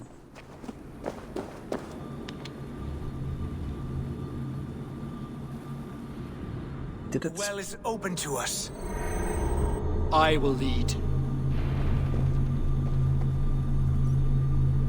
Alright, it's fun to be honest. You liked seeing Cassandra after Odyssey and how she changed, although you had a thought. If Cassandra's the keeper of the staff and this for 2000 years, then why was Alexius even an option to play as? If you pick Alexius, does he get the staff at the end? Or does Cassandra stay alive to take it? Yeah, like, if you decide to go for Alexius, then Alexius will still be there at the end to give you the spear. Which, you know, in typical Quebec fashion doesn't make any sense, because the reason you have like a gender choice or you can choose to be Alexis is because you're in the Animus, right? Because on the DNA of the spear is, you know, like the two DNAs. But obviously if you're in present day, then that's not of importance because you're like actively living the moment, you're not like reliving anything. But yeah, of course it's Alexius. You know, because I didn't want to like, you know, put a big fat middle finger to people who have chosen Alexius, I guess. But it's just, again, Ubisoft Quebec, you know, favoring gameplay over logic, as they always do. Which is stupid.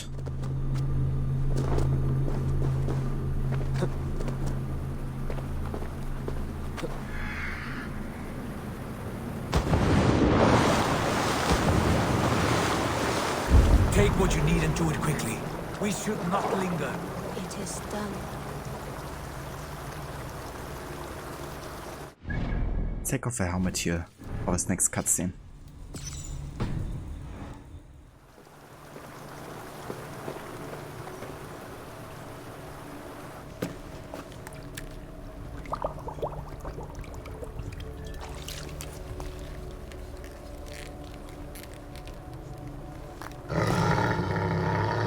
Tyr?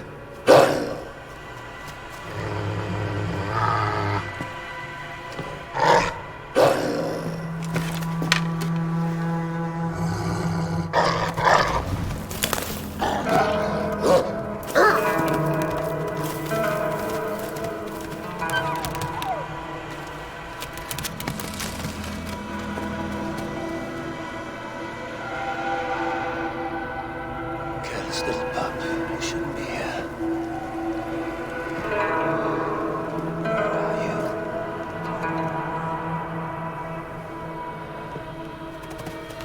There's no wolf alive I can trust. Harvey, stop! Out of my way, Tyr! I'll suffer no wolves in Asgard. This is a sacred place. Killing here is forbidden. You know this, Javi.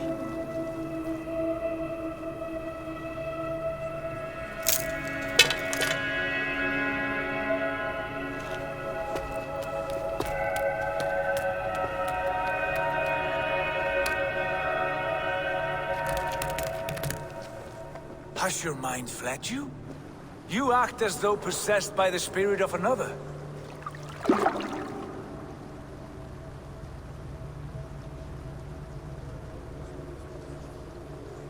The cutscene is really good. The way it showcases, I guess, maybe it's the mother, I guess, of Henry? Or maybe the representation of a mother.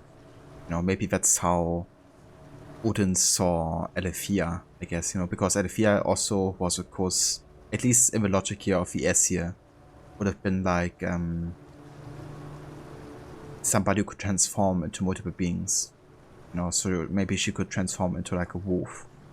And you saw those like red glowing eyes, which I guess kind of like represent maybe the hatred towards Odin. You know, which Alethea definitely has. However, in Fenrir, that's not the case yet. That only happens later, when Fenrir actually has a reason to be mad about Odin. And I guess it also showcases that, you know, the cup hasn't done anything wrong, obviously, you know. But Odin wants to hunt Fenrir as well, because no wolf can stay alive. Because a wolf is set to end his life.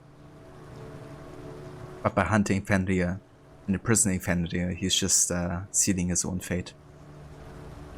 Because now Fenrir has a reason to go against Odin. To take vengeance. Yeah, it's really cute, isn't it, Eline? Avi is just a baby, yeah. I really like how Eivor is like totally different to Odin, you know. Like Odin is super arrogant, full of himself. Wouldn't, you know, stop at killing like, you know, Henry as a, you know, little cub. Just almost like the polar opposite to Eivor, in a way. It really is smaller. But yeah, that one will grow into a big, scary one, though. The Nornir warned me. A wolf will be my doom at Ragnarok. Will you slay every wolf in the 9 realms to sidestep this fate? Ridiculous. Take this beast. I want it caged. I would have every wolf and dog in Asgard caged if I could. To ease your troubled mind, I will do as you ask. We need you focused for the coming war. Thank you, Couragebringer, for your steady hand.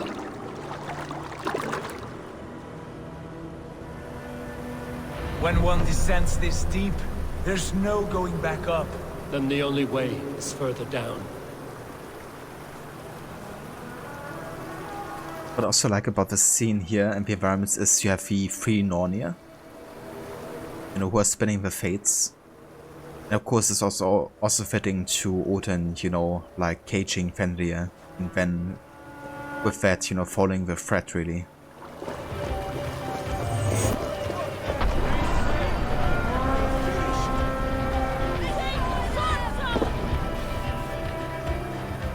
And Haverot, welcome in Senny. Thank you so much for the raid, dude. And welcome in Raiders. Hope you had a good stream today. How was it? Did you play more of Splinter Cell? Ava Lucinda, welcome in. Ava Anglo. Hope everybody's doing well today. Or Ava and Odin are so different, which you like a lot. Whenever Odin appears in the Order's death scenes, she does the opposite of what he says to do, and I say no one asks Odin. Yeah. I think it's really well done, you know, how Odin isn't literally Eivor, you know, Odin is just a consciousness within Eivor, and Eivor's kind of like fighting against the consciousness in a way. But yeah, I love it. Ava Alessandra, welcome in. Ava Lightus, welcome in, dude. How's it going? Ava Jeremy, good evening. What I do what Odin asks because you like him. Fair enough. I mean, he fits with the whole Murder Monday vibe, doesn't he? Rod was great, thanks. You finished Chaos Fury and then took a break for an hour, then streamed Double Agent for about 3 hours before ending. Making good progress, including a level you unlocked to get the true ending. You have 5 levels left. Ooh, damn, dude. So I reckon you're gonna finish it next time, maybe? That's some really good progress for sure. Glad you had a good time, and GG's on finishing Chaos Fury.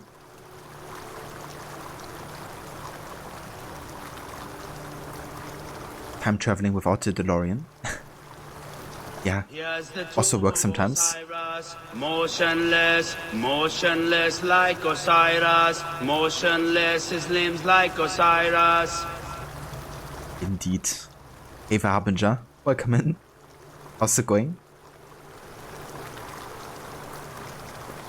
Or it's kind of interesting how in Asgard, Sigurd and Ava's roles are kind of reversed. Tyr's the right-hand man, the calm advisor, and Odin is the headstrong, rash leader who's looking for glory. For sure, yeah. I've also thought about that earlier, you know, how Ava's kind of like having that, second in command position, of course. You walk the land of the Dwats. And in this case, Tyr is the one.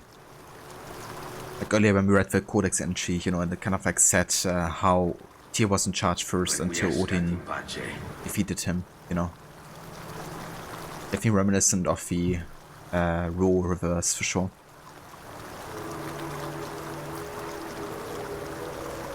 First it's Splinter Cell, now it's Valhalla. But it's still a Ubisoft game.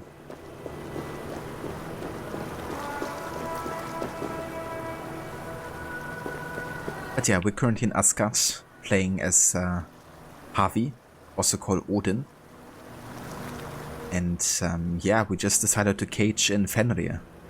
It's of course gonna be the wolf that's set to kill Odin in Ragnarok. So yeah, everything is going according to the plan.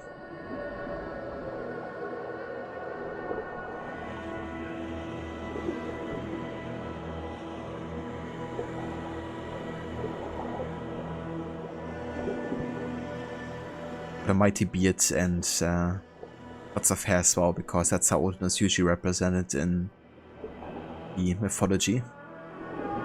Also gave him a spear to kind of like go with the Gungnir that he's usually wielding.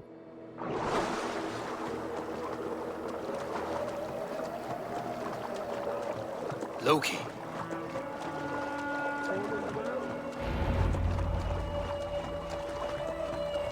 According to plan. Yeah, as long as you have some faith, Hello.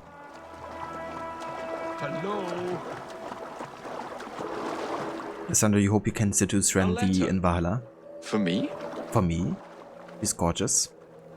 Well, I don't want to spoil you, but there's definitely some people in Ravensthorpe you can romance. That's for sure.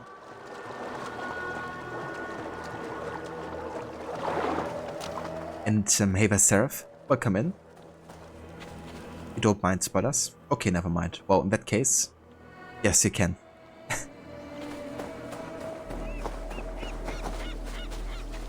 You entered the well, did you not? And you found what you were looking for? I have a skin of sacred water, yes. Is the builder preparing his demonstration? How did the well look? Peaceful? Calm?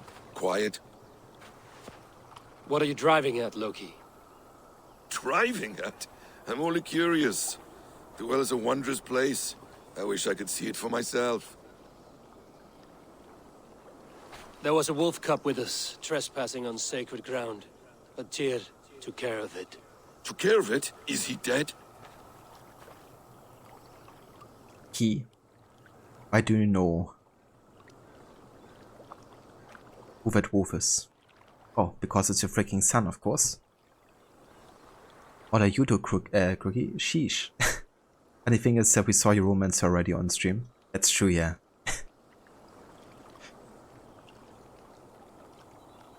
Loki just worried about his puppy son. I mean, he's so cute, I would be worried as well. Maybe not so much later when Fenrir is like super big and has glowing red eyes. I'll be more worried for myself, I think. The wolf lives, but Tyr will cage the beast that is whole. I want no free wolves in Asgard. Ah, yes. Good. A wise decision, Harvey. I wanted to kill it, but Tyr stayed my hand. Tyr is pragmatic, and it serves him well. You should heed him more often. Now tell me plainly, where is the builder? In a meadow not far from here. Your raven may find the way.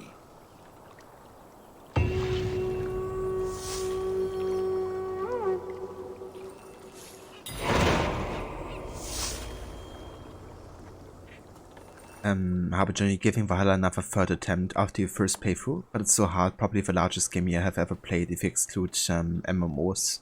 Yeah, same here. Valhalla definitely has been the longest game I've ever played either. Like no other single player story game I have spent 250 hours on in like one single playthrough.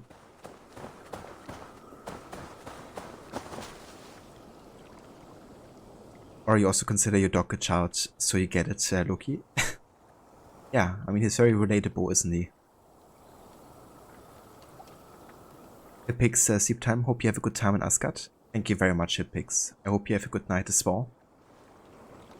Hope you get some good rest. And yeah, we will catch you next time.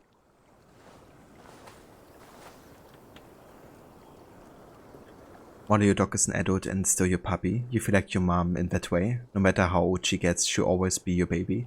It's understandable, you know. Especially if you kind of like have also seen the doggo from a very young age, I guess, you know, kind of like in the puppy age, I guess. But even when not, you know, like even if I would adopt like a really old animal or something, I probably still feel like, you know, it's like a child in a way.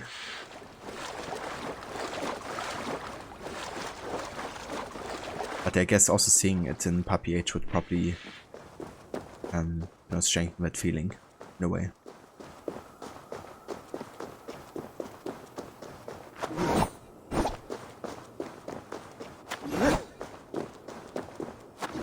All little babies, indeed.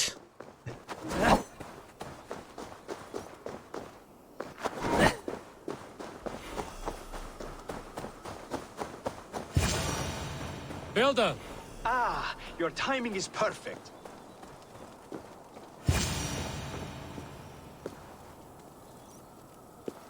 We found the perfect spot. Did you bring the water? As promised. Wonderful. As it blends with my paint, its magic will power the runes of protection that I here inscribe. No rune will protect you from my wrath if I catch you playing games. A perfect mix. Wait, what are you doing? Harnessing Hooker magic to bind my spirit to these enchantments. It amplifies the strength. Hooker magic? You learned this from the Jotnar? They practice a form of Hooker magic, but this is my own technique, and it's just about done. Could you lend a hand and bring me a few jars of paint? As many as you can. I think this kind of indicates that the builder only wanted something to drink, actually. You know. Because the reason we kind of like got to a well, you know, was because the builder knew we would find something to expose Loki there. What a sneaky little bastard. Be careful with that jar. It's fragile. Easy. Remember, just place it. Don't break it.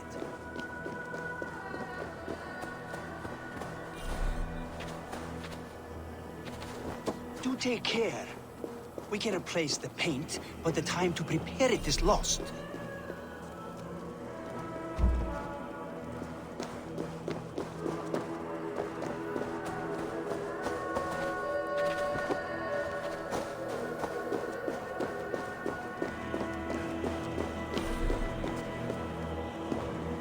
That's well enough. Exactly the right spot. What now, Builder?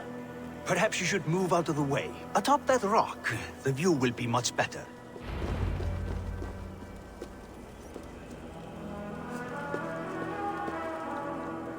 Hey, but if you want to carry them, fine, but shut up while I do it. I'm kidding. It's like, yeah, I'm careful. You need to tell me like 3 times. It will indeed. Hold, hold, and there it is. A thing of beauty. The runes you painted conjured the shield. They did. And if all goes well, it will protect your allies and roast your enemies. Show me. With pleasure. Draw some invaders out from the woods and into the shield. Alive, of course. They must be alive. The barrier will not harm me as I cross? You have my word, Harvey.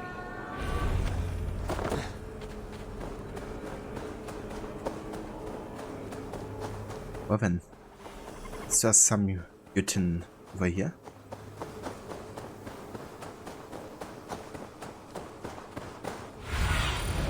Cast about this land, my friend.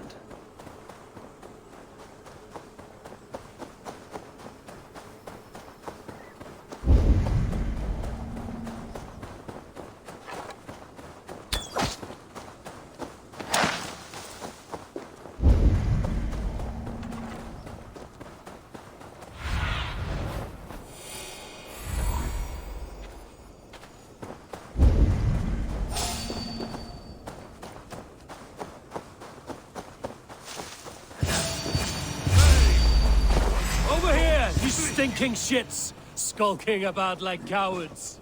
Am I so fearsome that you hide like mice in a farmer's field? Dane, the The light. heck? Why has this noble stag wandered so far from the tree Yggdrasil?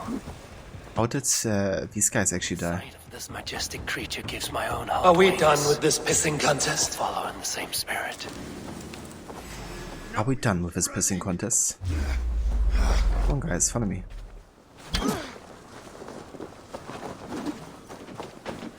This way please. Just follow me to your seats. Right over this way.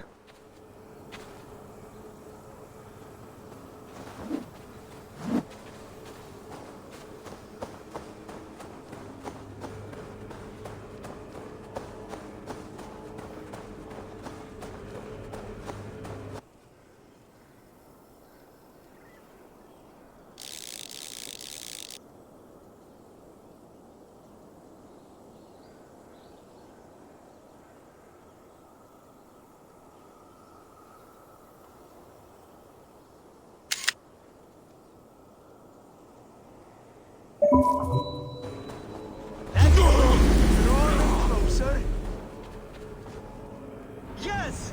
Yes, it works! Look at that, like moths to a flame. Come, you fatherless curse! I am one, and you are many. What have you got to lose? The fools, they run towards their doom.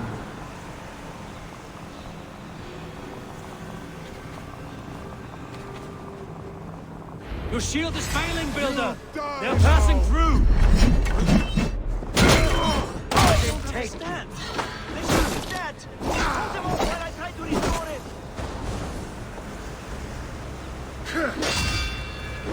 What now, Builder? Your shield has failed! No, not at all! I just need to make some adjustments. Builder, your shield summons an army, but it's as weak as your word. Now you...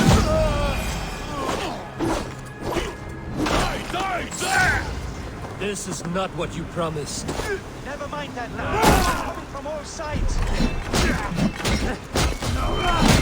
No, you're dead! Don't let them... Fieb! Ekman meteors,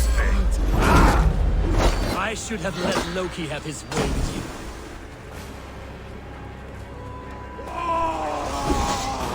Blow this in! You need to fix this now! I'm painting as fast as I can.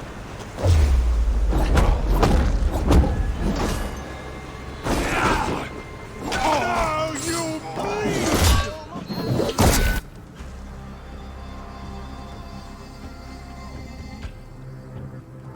Camera? The camera's in the freaking ground.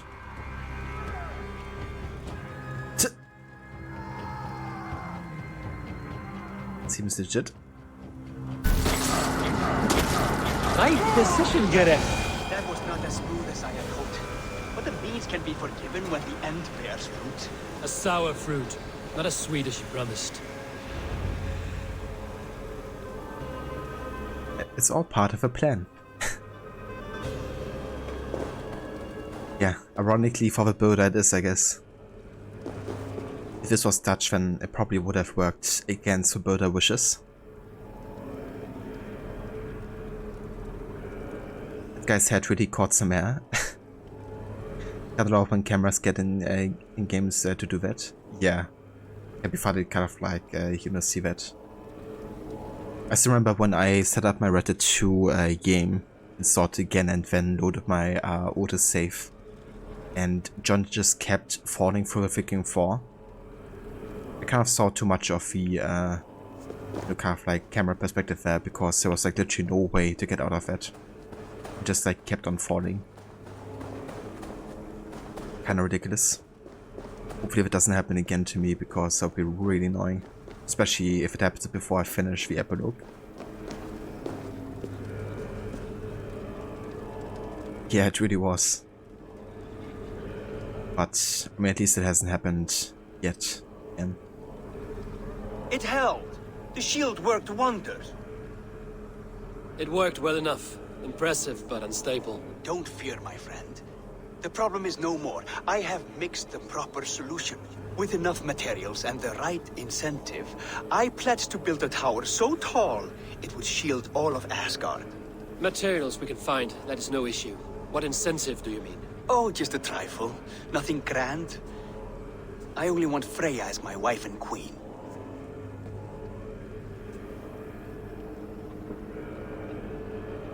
Sure. You only want my queen as yours. Hey Veroni, welcome in. Thanks for joining with Raid there. Welcome back. Your coming here was no accident, was it? You desired Freya well before you arrived. If I had announced my desire from the start, you would have hurled me back through that portal. But my offer is honest and my magic is real. For a wife and a queen, I will give you the means to protect your kind. Freya is not mine to barter like a bale of wheat. I will ask her what she desires. Do what you must, but my price stands firm. No Freya, no shield. I have no other needs. And you have no other friends, so tread lightly here.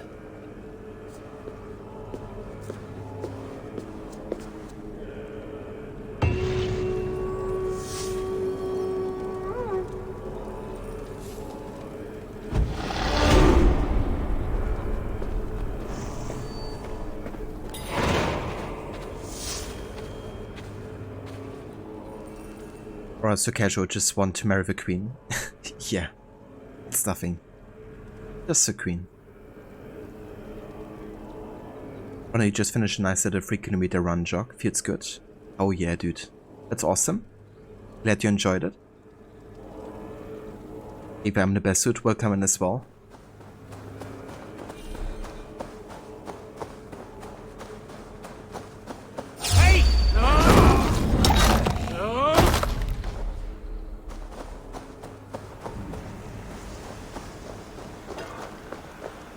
Love these finishers here.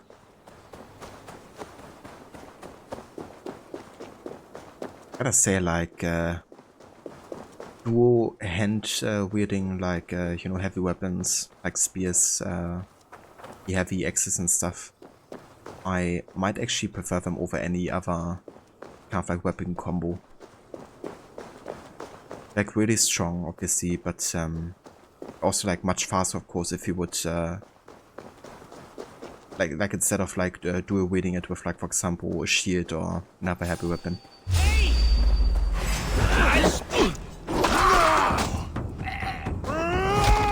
If I want to go back to the heavy axe as well, only having like one of them, nothing else.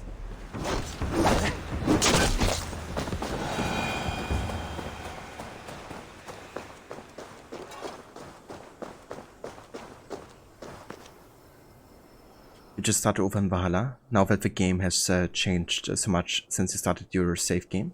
Ah, I gotcha. That's fair. Yeah, I mean, there's like, so much new content that they have released since the launch of the game. Like the 3 DLCs and like all the other post-launch content. Probably it's almost like double the amount of time on top of it.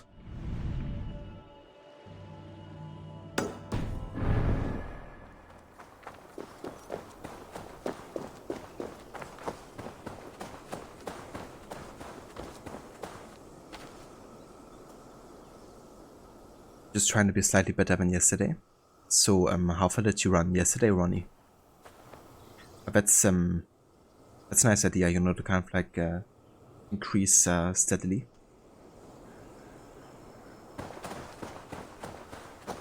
Makes it easier to kind of like, you know, increase the amount of training that you do. Do weird with the heavy weapons is great. Definitely can be, yeah. Including one-handed swords. Yeah, kinda crazy how long it took them to implement the one-handed swords, right? Considering it's been a rather typical weapon type in, you know, this age. And especially Vikings would use it a lot.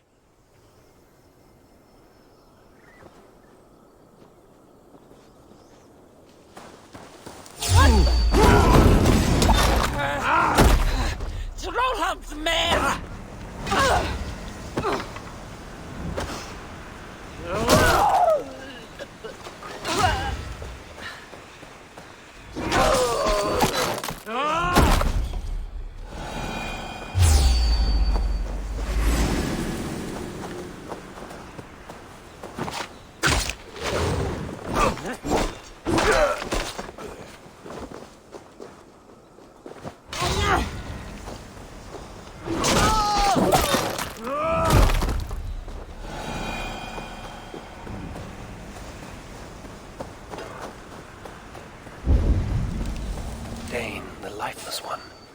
Why has this noble stag wandered so far from the tree Yggdrasil? The sight of this majestic creature gives my own heart wings. I will follow in the same spirit.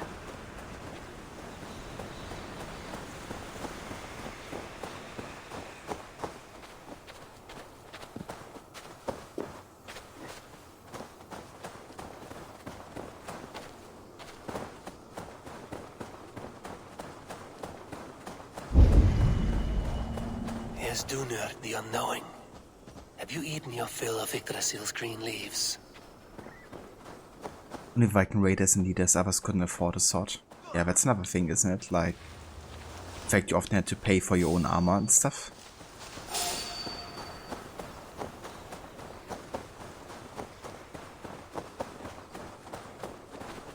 Run is not necessarily about running farther or faster, although you did. It is about running better, feeling better knowing that each meter covered brings you a little bit closer to who you are going to be. Assigned to live in the USA, you have had to be bilingual for a long time. Yeah, that's definitely fair, you know, to kind of like have that in your mind is kind of like your aim. Definitely a good attitude, I would say, as well. Definitely wish you all the best, Ronnie, to get where you want to be.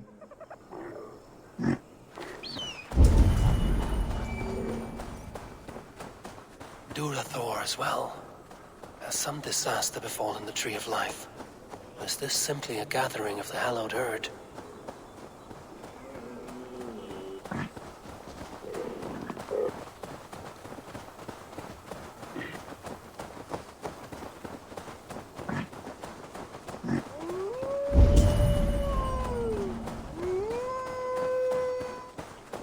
Even Dvalin has roused from his thriving slumber.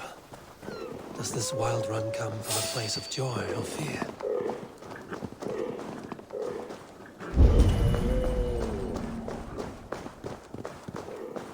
Just follow the elks. As one does.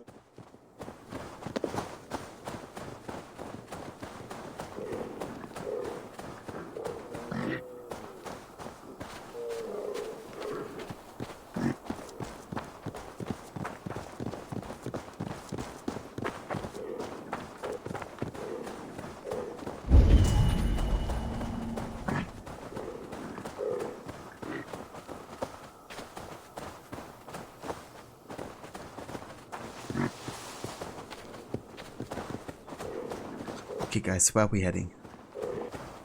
And finally, Eikthenir, from whose horns flow the rivers Sid and Vit. So this was the purpose behind their prancing, an offering to their caretaker. Thank you, noble. I will put this gift to good use and remain your steadfast protector.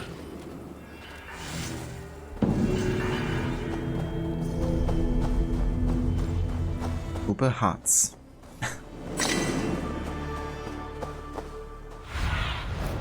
What do you see?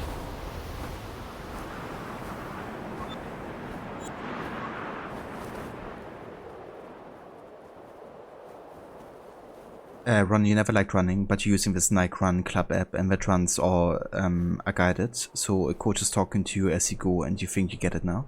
Ah, okay, interesting. That's kind of cool, actually. Would be quite useful. Get back into it. Yeah, that's fair. I never really enjoyed running just for the purpose of running either. I've done like a lot of running, especially in my youth and teenage years, because I've been like doing lots of sports, especially European football and stuff.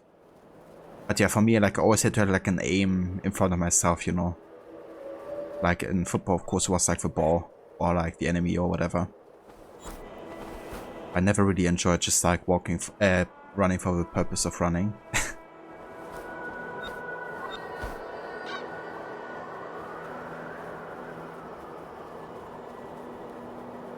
That's true as well, I'm the best. Would definitely be much more comfortable, you know, doing it now. Because, yeah, the way I would have done running in the summer like 2 months ago here. The humidity was absolutely insane. Funny voice actor for the reindeer. Amazing voice acting right there.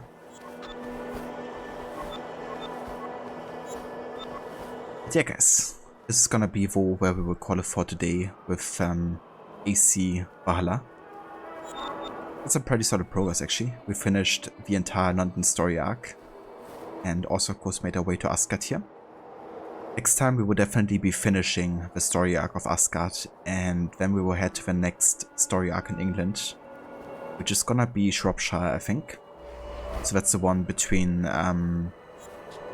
Gilbert and Eva and King Rotui, the one who gets blood egoed by Eva, essentially. So it's gonna be a really good story arc. I'm looking forward to that. Also quite tragic, but yeah, it's really, really well done. So definitely looking forward to that.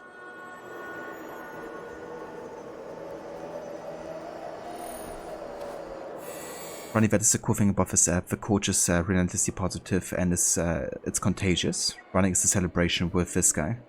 Yeah, that would definitely help, you know. Have like somebody like be really excited about it and kind of like motivate you as well. But yeah, glad to hear that you enjoy using that app so far. That's the voice Aura. Thank you for being here. As always, I really appreciate it. You like that arc, I'm the best? Yeah, me too. I think it's actually one of my favorite story arcs in England. Especially, you know, the whole ending part of like... We don't want to spoil everything, but essentially when the betrayal happens and you have to take care of the one who has betrayed you. You know, I thought that was really well done. No worries, Rod, whatsoever.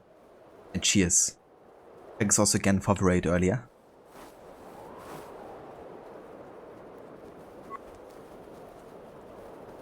I wish the church decision made more of a difference for. That's fair, yeah. Yeah, I feel the same. You know, it's like no matter what you choose, Eva is there to kind of like mess it up for you.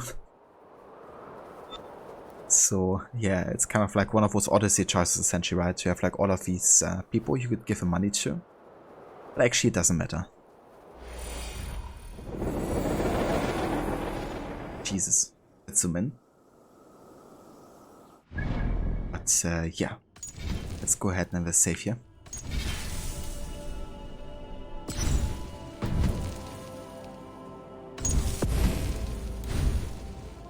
And there we go. Now 44 hours and 31 minutes into it. Oh, yeah.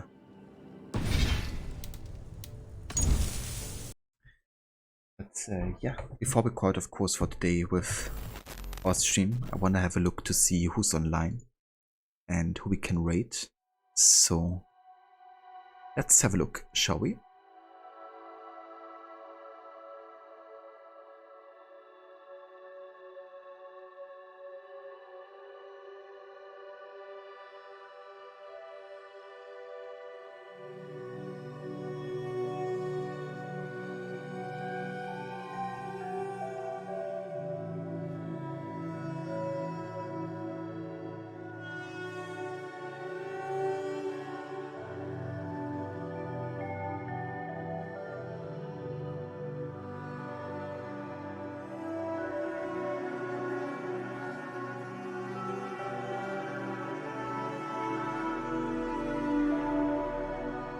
Okay, I think we're gonna keep it with a stealth theme here.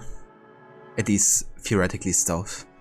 I wouldn't say Odin is necessarily, you know, in favor of stealth over time. But yeah, I think we're gonna go and say hi to Lucinda. She just recently started her stream and is playing some Styx, Master of Shadows. It's actually a game also on my game list and has been on there for quite a while. But I didn't quite get around playing it, so I'm quite curious to see how it looks like and how she's enjoying it.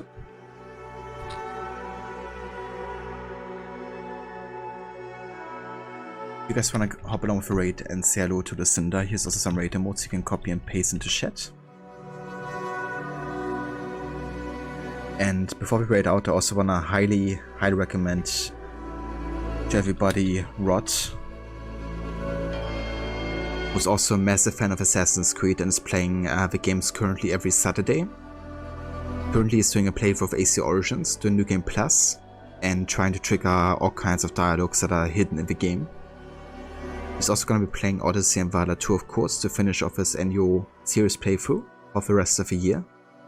But you can also catch him play other games like Tomb Raider, Prince of Persia, Grand Theft Auto, and lots more. So definitely check out Rod as well if you haven't before. But with that, I'm saying goodbye for today. I want to thank again everybody for being here, even if you hadn't written anything in chat. Thank you for just watching as well, checking out the stream. And yeah, I'll be back tomorrow.